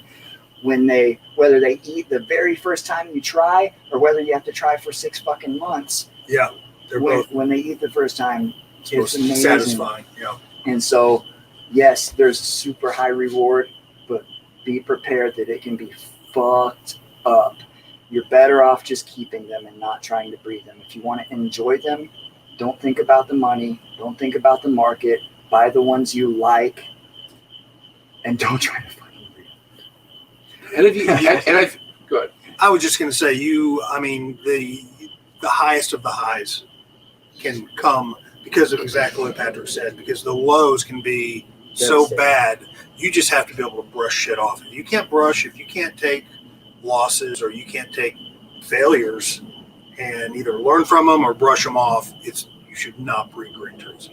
And I feel like even with green trees, there's a lot of like little wins you could celebrate. You know what I mean? Like even getting chondros to lock, that's going to be an experience you'll never forget seeing. Yeah. When you see eggs, you'll never just good sheds. People we just high five each other. They're small, exactly. Yeah. Complete sheds. To this day, complete sheds and a full shit. Yeah. Same cleaning. Dude, that's 2 points. Like, you kidding me? Like, oh, when they shit in the shed. shed. Oh, that's a 3 right there, bro. Yeah, you get a bigger meal next time for sure. I had one shit in the shed and it was hanging from the perch the other day. I was like, you have to go there and pick it up. It's like pick it up. But I mean, at the end of the day, man, it's like I remember, and this goes back to like Andrew telling me like you should be proud, like just to have eggs. I remember my first clutch; they were laid all over the place, and I was like all heartbroken. And he's like, dude, the fact that she gave you those eggs and they're out, like, yeah, she didn't lay them perfect, but they're fucking out. That's a huge step. Like, that's huge. You know Absolutely. what I mean? And I feel like people should just, celebrate, with something that's not as easy to do as like ball pythons, right? And, ball pythons, dude, I still celebrate it, man. Yes. Dude, how about dial it back a little bit further and be grateful and understand the blessing that you have a fucking jungle dragon from the opposite side of the planet. He calls it a jungle dragon. House, man. Wow, what a good. In your presence, you get to have literally. That's a dragon, a tree dragon from the literal opposite side of the planet, and you have it in a box in your fucking living room. That is fucking awesome. That's why so many people are happy just to keep them. Yes. Like almost. I can't believe what I have. Yeah, me too. And it keeps getting better, you know what I mean? Because it's like you said, I do have 2 separate rooms. I have the trap, which that's my breeding facility, you know what I mean? Yeah, it's your Chondro room. But the podcast room is when I'm tired of fucking worrying about like what needs to be produced, and I just come in here on what's eating and shitting for me, you know what I mean? And like clockwork is my Chondro room, and I fucking just, oh my God, you know what I mean? And I don't want to say I'm scared to breed, but I'm just enjoying so much not breeding the chondros. Yeah, for sure. Because I already know, be prepared. That female that you're so fucking in love with may not recover off that clutch. May not even fucking give you a clutch and just die with a clutch in her. Like, there's so many things. This year. Right. She was nido negative. She had Sorry, bred for me before, and she just fucking rolled on me a couple weeks after laying, man. And it just is what it is. I sent it to one of my buddies, one of my fellow cynical chondro breeders. It was a snake that he actually used to keep. The fact that this female has been passed around, she's been with, off the top of my head, 5 different keepers, was originally an import. The fact that she made it to me and I got 2 clutches out of her is kind of miraculous in and of itself. But when I sent him that picture, this guy's been keeping chondros for a long time, and he just this is his supportive friend comment. He said, "Fuck chondros." That's what he said when I sent him that picture of that dead snake. He said, "Fuck chondros." Yeah. And that's what we say to each other to support each other, but we still keep doing it because we're fucking. You have to be a little stupid and really crazy and quite a bit of a masochist. Yeah, most people that do it and aren't successful don't get out of it. They just keep going back to it, right? Yes. They love it. I mean, there's just something about it. You just It's can't like- get it out of your it's blood. like- They I mean- either bail at the first time they fail, or they just You just keep going at it. we just keep bashing our head against the wall. Well, guys, I can't tell you how much I respect and appreciate this remote trap talk with MJ session here at fucking the Bill Stegall complex, right? Yeah. We got the complex. It's a complex. Compound complex. Yeah, the compound. It's one of the fucking dreamiest places I've been. But I will say this right now, guys. Hold on. Whoa. Hot seat questions. Before we sign off, there's hot seat questions. Hold on. Yeah. I do have these specific hot seat questions. So the way this is going to work is we're going to act like I'm doing like there's just one of you, but there's two of you. So that means you guys are going to answer at the same time. Oh, okay. Ooh, I There's was no wondering looking how at you were each gonna other. work There's it. no like, well, what do you think? I It's can't fucking tap his leg. No, Two for yes and one for no. so that's the way it's going to go down. So we're just going to have you just spit out the answer. Okay. No assistance. I'm a Libra, so I have the tendency to like weigh things out. So I promise I'm going to try to answer as fast And as I I'm a can. Sagittarius, and I have no fucking idea what that Okay. means. Yeah, it's funny you say that because Amber's a Sagittarius, and today she sent me some video, and it was a comedian, and he was totally making fun of like girls who care about things like that. And I pay some attention to like there is something to that whole thing, but I don't pay a lot of attention to it. But he said something about Sagittarius and Libras getting along really well, and I was like, If you go Zodiac, he's going to go yes. I'm going to go no. Oh my Yes, god! there you go. Exactly. There you All right. So hot seat questions coming in hot for Patrick and Bill. Here we go. Frozen thought or live? Frozen Frozen thought. 8 cut or no cut? Egg cut. Cut. Red Neo or yellow Neo? Red Neo. Pre first shed meal or post first shed meal? Pre. Post. Oh, I like it. I actually do a little bit of both, and it depends on the animal. I do a little bit of both too. All right. Doesn't matter. Here He we go. does more post, and I do more pre. Okay. We're open-minded. That sounded bad for some reason. I know it was a little bit gay. Moving forward. Here we go. Straight bake or no straight bake? Straight bait. Oof. Woo! No, Let's I'm go. no straight bait. You got me on that, but I'm no straight. I alter it if I can. Okay. Whether it's through ventilation or temperature, I alter it. Yay imports. Boo imports. Yay, Boo imports. imports. Damn. Yay Okay. Here we imports. go. We're getting good here. To miss or not to miss? I missed. To when missed. necessary. Yeah. Missed. Missed God, when can I- necessary. Missed when I necessary. Yeah. When Yeah, necessary. when necessary. You don't need to drench them. Yeah, When necessary. If, Yeah. if their skin looks wrinkly and they're going into a shed cycle, if it's a female that's cycling out, I've gotten to more misting females. So, Going in. yeah. I spray my chondros, y'all. I spray my chondros I spray too. on occasion. Chondros or green tree pythons? Condors. All right. All right. Sports or no sports? Sports. Sports. Okay. Cool. Baseball or Can football? I get a dap? Sorry. He's not too big on the sports nowadays. I mean, he is, but he's not. I'm into combat sports, and you couldn't punch my fist on the combat sports thing. Because he's My, like my answer's a long story. Yeah, but we- I'll which we'll go go- sports. yeah.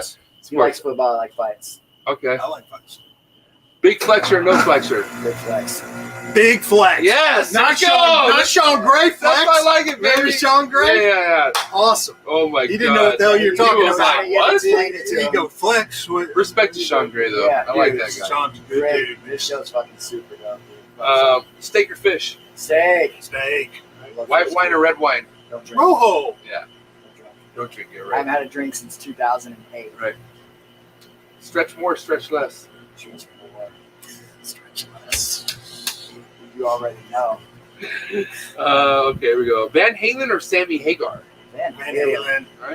Eminem or Machine Gun Kelly? Eminem. Right, great. West Coast rap or East Coast rap? West Coast. West Coast. Little word association. First thing to come to mind. Milk. Boobies. Yes, I wish I could have thought of that. Fuck. I don't, dude. Calcium. Yeah, Strong no. bones. Yeah, no. The first thing that came to my mind was actually Smoothie? the word no. No. Because I know it's because I love milk and I used to drink almost a gallon a day and I almost never drink it anymore. So You're like, so you're now you went from loving it to your body rejects it. No, I'm not lactose intolerant. I just realized that milk is just Not good has for a you. lot of sugar in it. It's not good for large quantities. Okay, now we're going deep to another. Okay, here we go. Boobies. Stuck shed. I like teenage. She said too. Stuck shed. Soak. Yeah, soak. Ovulation. Good. Yeah. Day 60. Too far. Day 60 is too far for chondros. We're day 52. Or Day whatever. 60. Yeah. Instagram trolls. Fuck you. Don't have any. Yeah, Bill don't even know. Yeah, Bill has I'm talking Bill about has other people's Instagram model trolls. I've customers. never had anybody troll anything on my Instagram. I'm not that popular. Well, here's a big one question for me, and I really want to know this. At the end of the day, there can only be one, and one needs to go. Instagram or Facebook? Which one? This is your favorite question. Facebook. And this is coming from somebody really heavily respected on Facebook. The motherfucker literally gets red carpet treatment on Facebook, and there you have it. Well, Bill, what do you have to say? Which one? Facebook or Instagram? Which one needs to go forever? Instagram. Look, See, I love Patrick because he has a reason. Facebook. I'm not going to kiss your ass No. because you ask this question every time. I know what Everybody- answer you want to hear. Everybody hates on Facebook. I love Facebook because of the networking that it allows me. But if one of them had to go or one of them did go, it's because of the drama. And Instagram is so much less drama. Dude. Instagram is just sharing and admiring Putting the work pictures out. for me, and that's it, man. And so it's the Facebook. Facebook to me, I use it for what it's good for, and that's it, man. I also just sharing pictures on there. But dude, I have met amazing people from all over the world that I never would have met if it wasn't for Facebook. And social media in general. Well, you don't. Okay. Yeah. There's countries all over the world where I have a person that I've never met before that doesn't know me for shit that has told me, hey man, if you're ever over here, hit me up. You got a place to stay. Fuck that. Facebook brought me to Texas. I'm not, and that's real talk. I will tell you that right now. Yeah. Patrick came. You both were on Facebook when I had to reach. I had no other choice but to reach you guys on Facebook. I've been on Instagram for several years. You sell a lot of your snakes on Instagram, don't you? More on Facebook. And here you are to say fuck Instagram. Not fuck Instagram, but No. if one had to go, you're gonna shit on the one that's feeding your snake business the most over Facebook. Which is that's respect. I've got 5,000 Facebook friends, but 13,000 Instagram followers. So it's the numbers is what you're looking at. I don't know. Facebook has you going in a really bad dark tunnel right now. Do I have to start doing hashtag ball python to get more followers? I only have like 3,000 followers. How can that be? We'll capitalize on Because this. I posted like 6 posts last year. I'm not. Check this out. I don't give a fuck who you are. I mean, no, wait, it does matter who you are. But I'm just saying, I don't care what animals you're producing.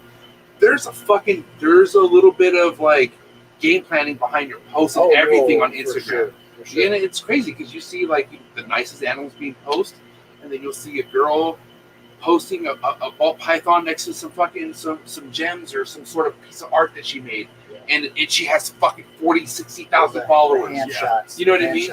But what it is Instagram needs more chondros. Instagram needs more fucking different snakes than the popular stuff because that stuff is picking up as you go along. But there's hashtags. There's like so many things. There's an algorithm, right? There's time of days. Like you just can't say, "I'm going to post right now." Right? No, you got to know what time. I'm not privy to any of this. Right.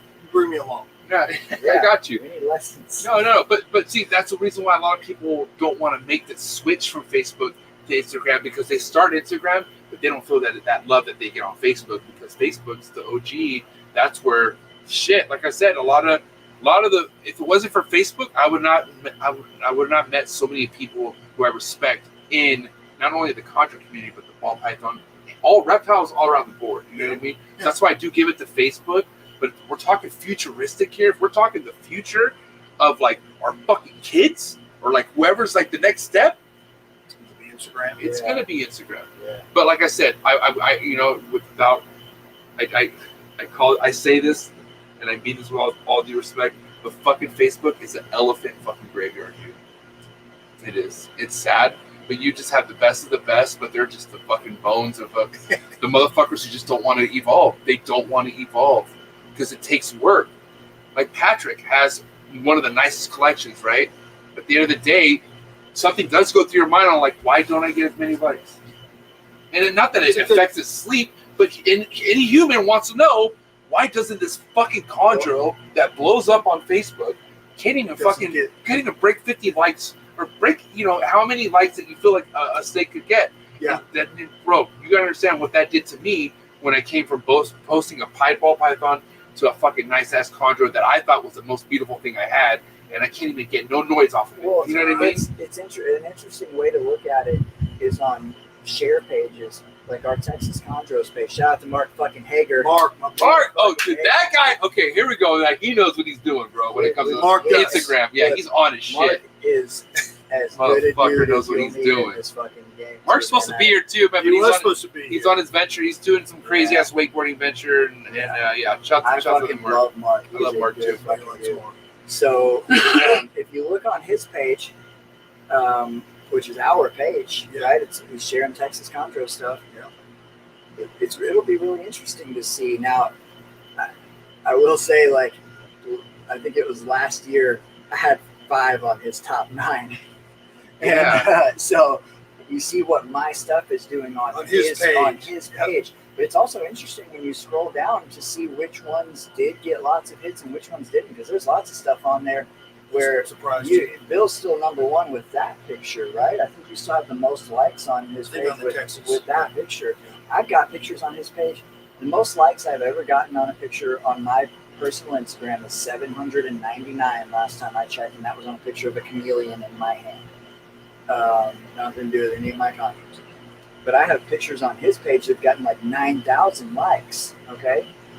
So, but when I go through and I look at the stuff that I like, there's tons of pictures on there that I like that got 400 likes or whatever, and then pictures that I don't think are about shit that have 6,000 on them. Yeah. So it's weird, like what gets attention. Yeah, I don't understand it as well as Mark and you do. I mean, I can tell you, I don't understand as good as Mark. I have an idea now. Like, I'm starting to I get it, but at the end of the day, it's work. Like, I give it to fucking Mark. You know what I mean? Mark is putting Texas on the goddamn map for Instagram. You know what I mean? And I respect the shit out of Mark for that. But at the end of the day, man, posting every day, like, Mark knows his time. Like, his shit is scheduled. You know what I mean? And that's what it takes. You know what I mean? But that's why I feel like Instagram. I mean, you much rather get a following off people who are there to see your work versus just like fucking, oh, you follow me, so I'll follow you. You know what I mean? Or like going that route. What I gotta say is, Patrick, just keep posting. I know. Just keep posting your shit out, and that shit will catch up. I'll tell you with Bill, he has fucking beautiful ball pythons. So I mean, his chondros will complement whatever else he does, but I can tell you, it's the ball pythons is what really makes your Instagram up. Yeah. Because they fucking smack. I get a lot of likes on them. You do have beautiful ball pythons, and they're not. What's crazy? They're not crazy. Your ball pythons, simple. I could look at them and feel like they're high end, like fucking like 5,000-10,000s. Yeah, But there's just simple, beautiful qualities going spreading back into each other. Yeah. Which makes you guys go follow Phoenix Reptiles, because this guy is producing amazing, beautiful, just simple ball pythons, man. You know, they're not simple tins. They're just fucking simple to make, right? Entry level, right? I do a lot of entry level stuff, but they're still beautiful. And then Patrick, your Instagram, Arboreal Obsessions. Our Boreal Obsession is the one that I just started adding pictures to. And the funny thing is, I had like I didn't know you had that. I had like 600 followers on there before I ever posted a single picture. There you go. On my personal page that I've had since 2017, I have 3,000 followers and like 200 and something posts. But I post on my personal page, I post 3 pictures at a time when I post. I do 3 posts at a time every time, because I have this weird thing about the numbers.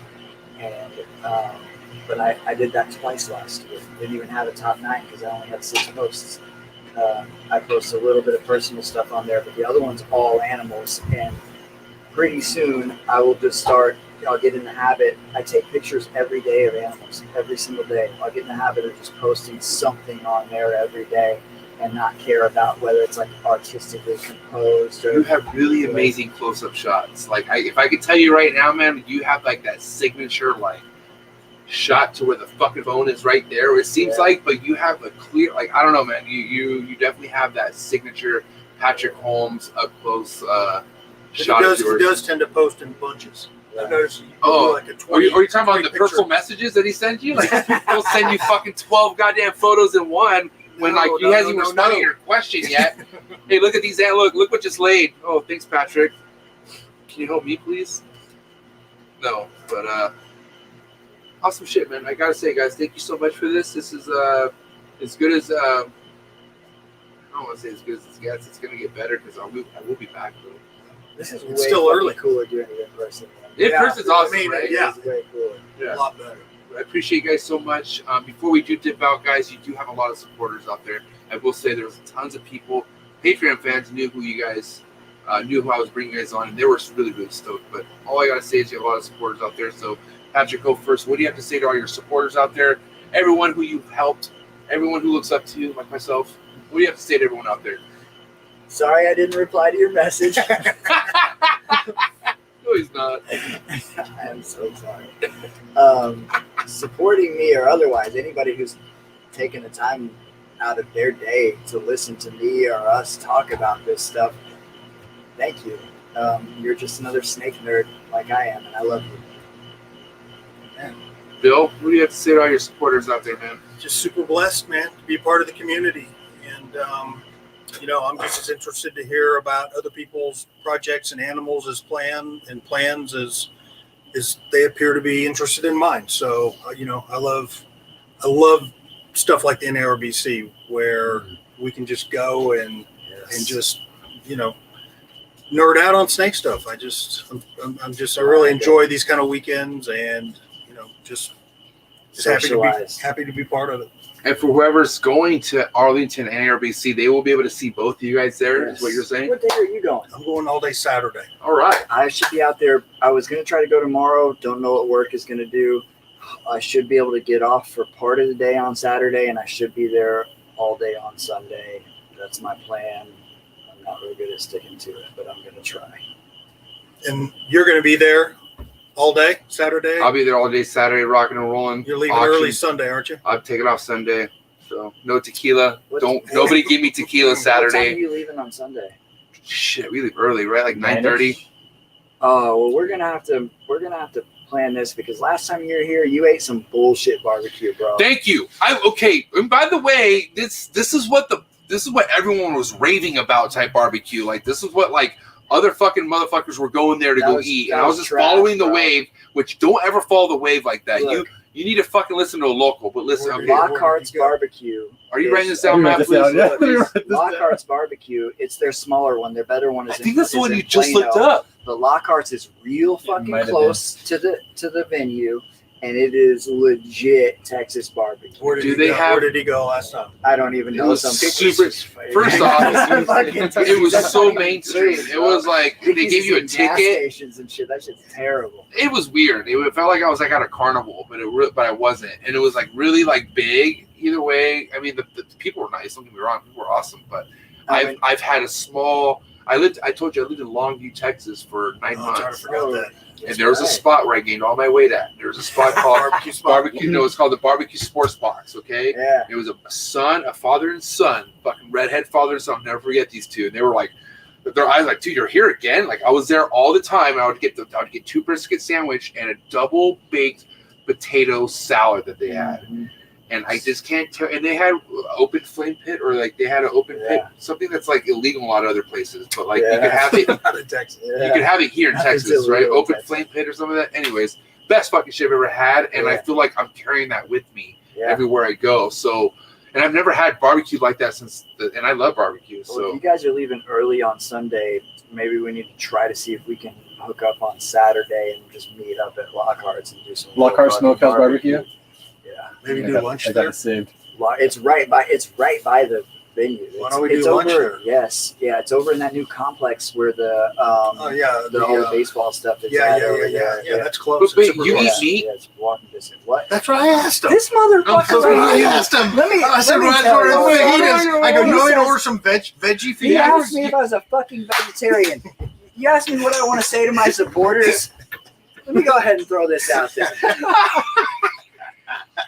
I was gonna give. I am a fucking carnivore. I thought it was like the smoothie fucking like rabbit Look, fucking man, food eater. you dude. asked about this flex shit. You build muscle by eating muscles. That's how you fucking build muscle, by consuming more muscle. He did eat some. He did He eat did. some He meat. put it away. Yeah. Away. Dude, Okay. my breakfast this morning was 6 eggs with bacon and a whole fucking avocado and a bunch of fucking greens and jalapenos and cream cheese.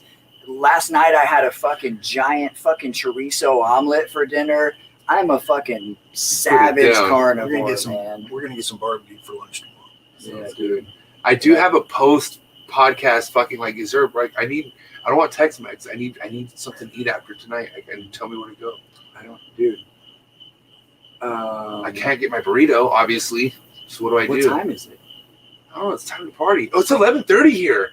There's like No, it's not Jack in the 11:30 Box. here, You is it? can't get any good food here right now. I don't want good. I want the worst. There's a Sonic. Fast food. Yes, Sonic. We're There you doing go. Sonic. There you There's go. Sonic. All right, 30 guys. minutes from here. Yeah. Thank you so much for tapping in with us. I appreciate so much. Again, this episode was brought to you by the one and Marshall. only Marshall Mendez, Man. Red Mountain HERPS. My man. The fucking man. Thank you so much for sponsoring this, Marshall. And thank you to everyone who watched this. Thank you to all the viewers, all the supporters. And like I said, if you're going to NIRBC this weekend, you can see all three of us there. You can see the homie Matt. And be ready for a good time, man. But thank you so much, guys. That's right. Have a Enjoy good it, night. boss. You guys are amazing. Love you guys. All right, guys. See you guys later. We out. Peace. Gonna get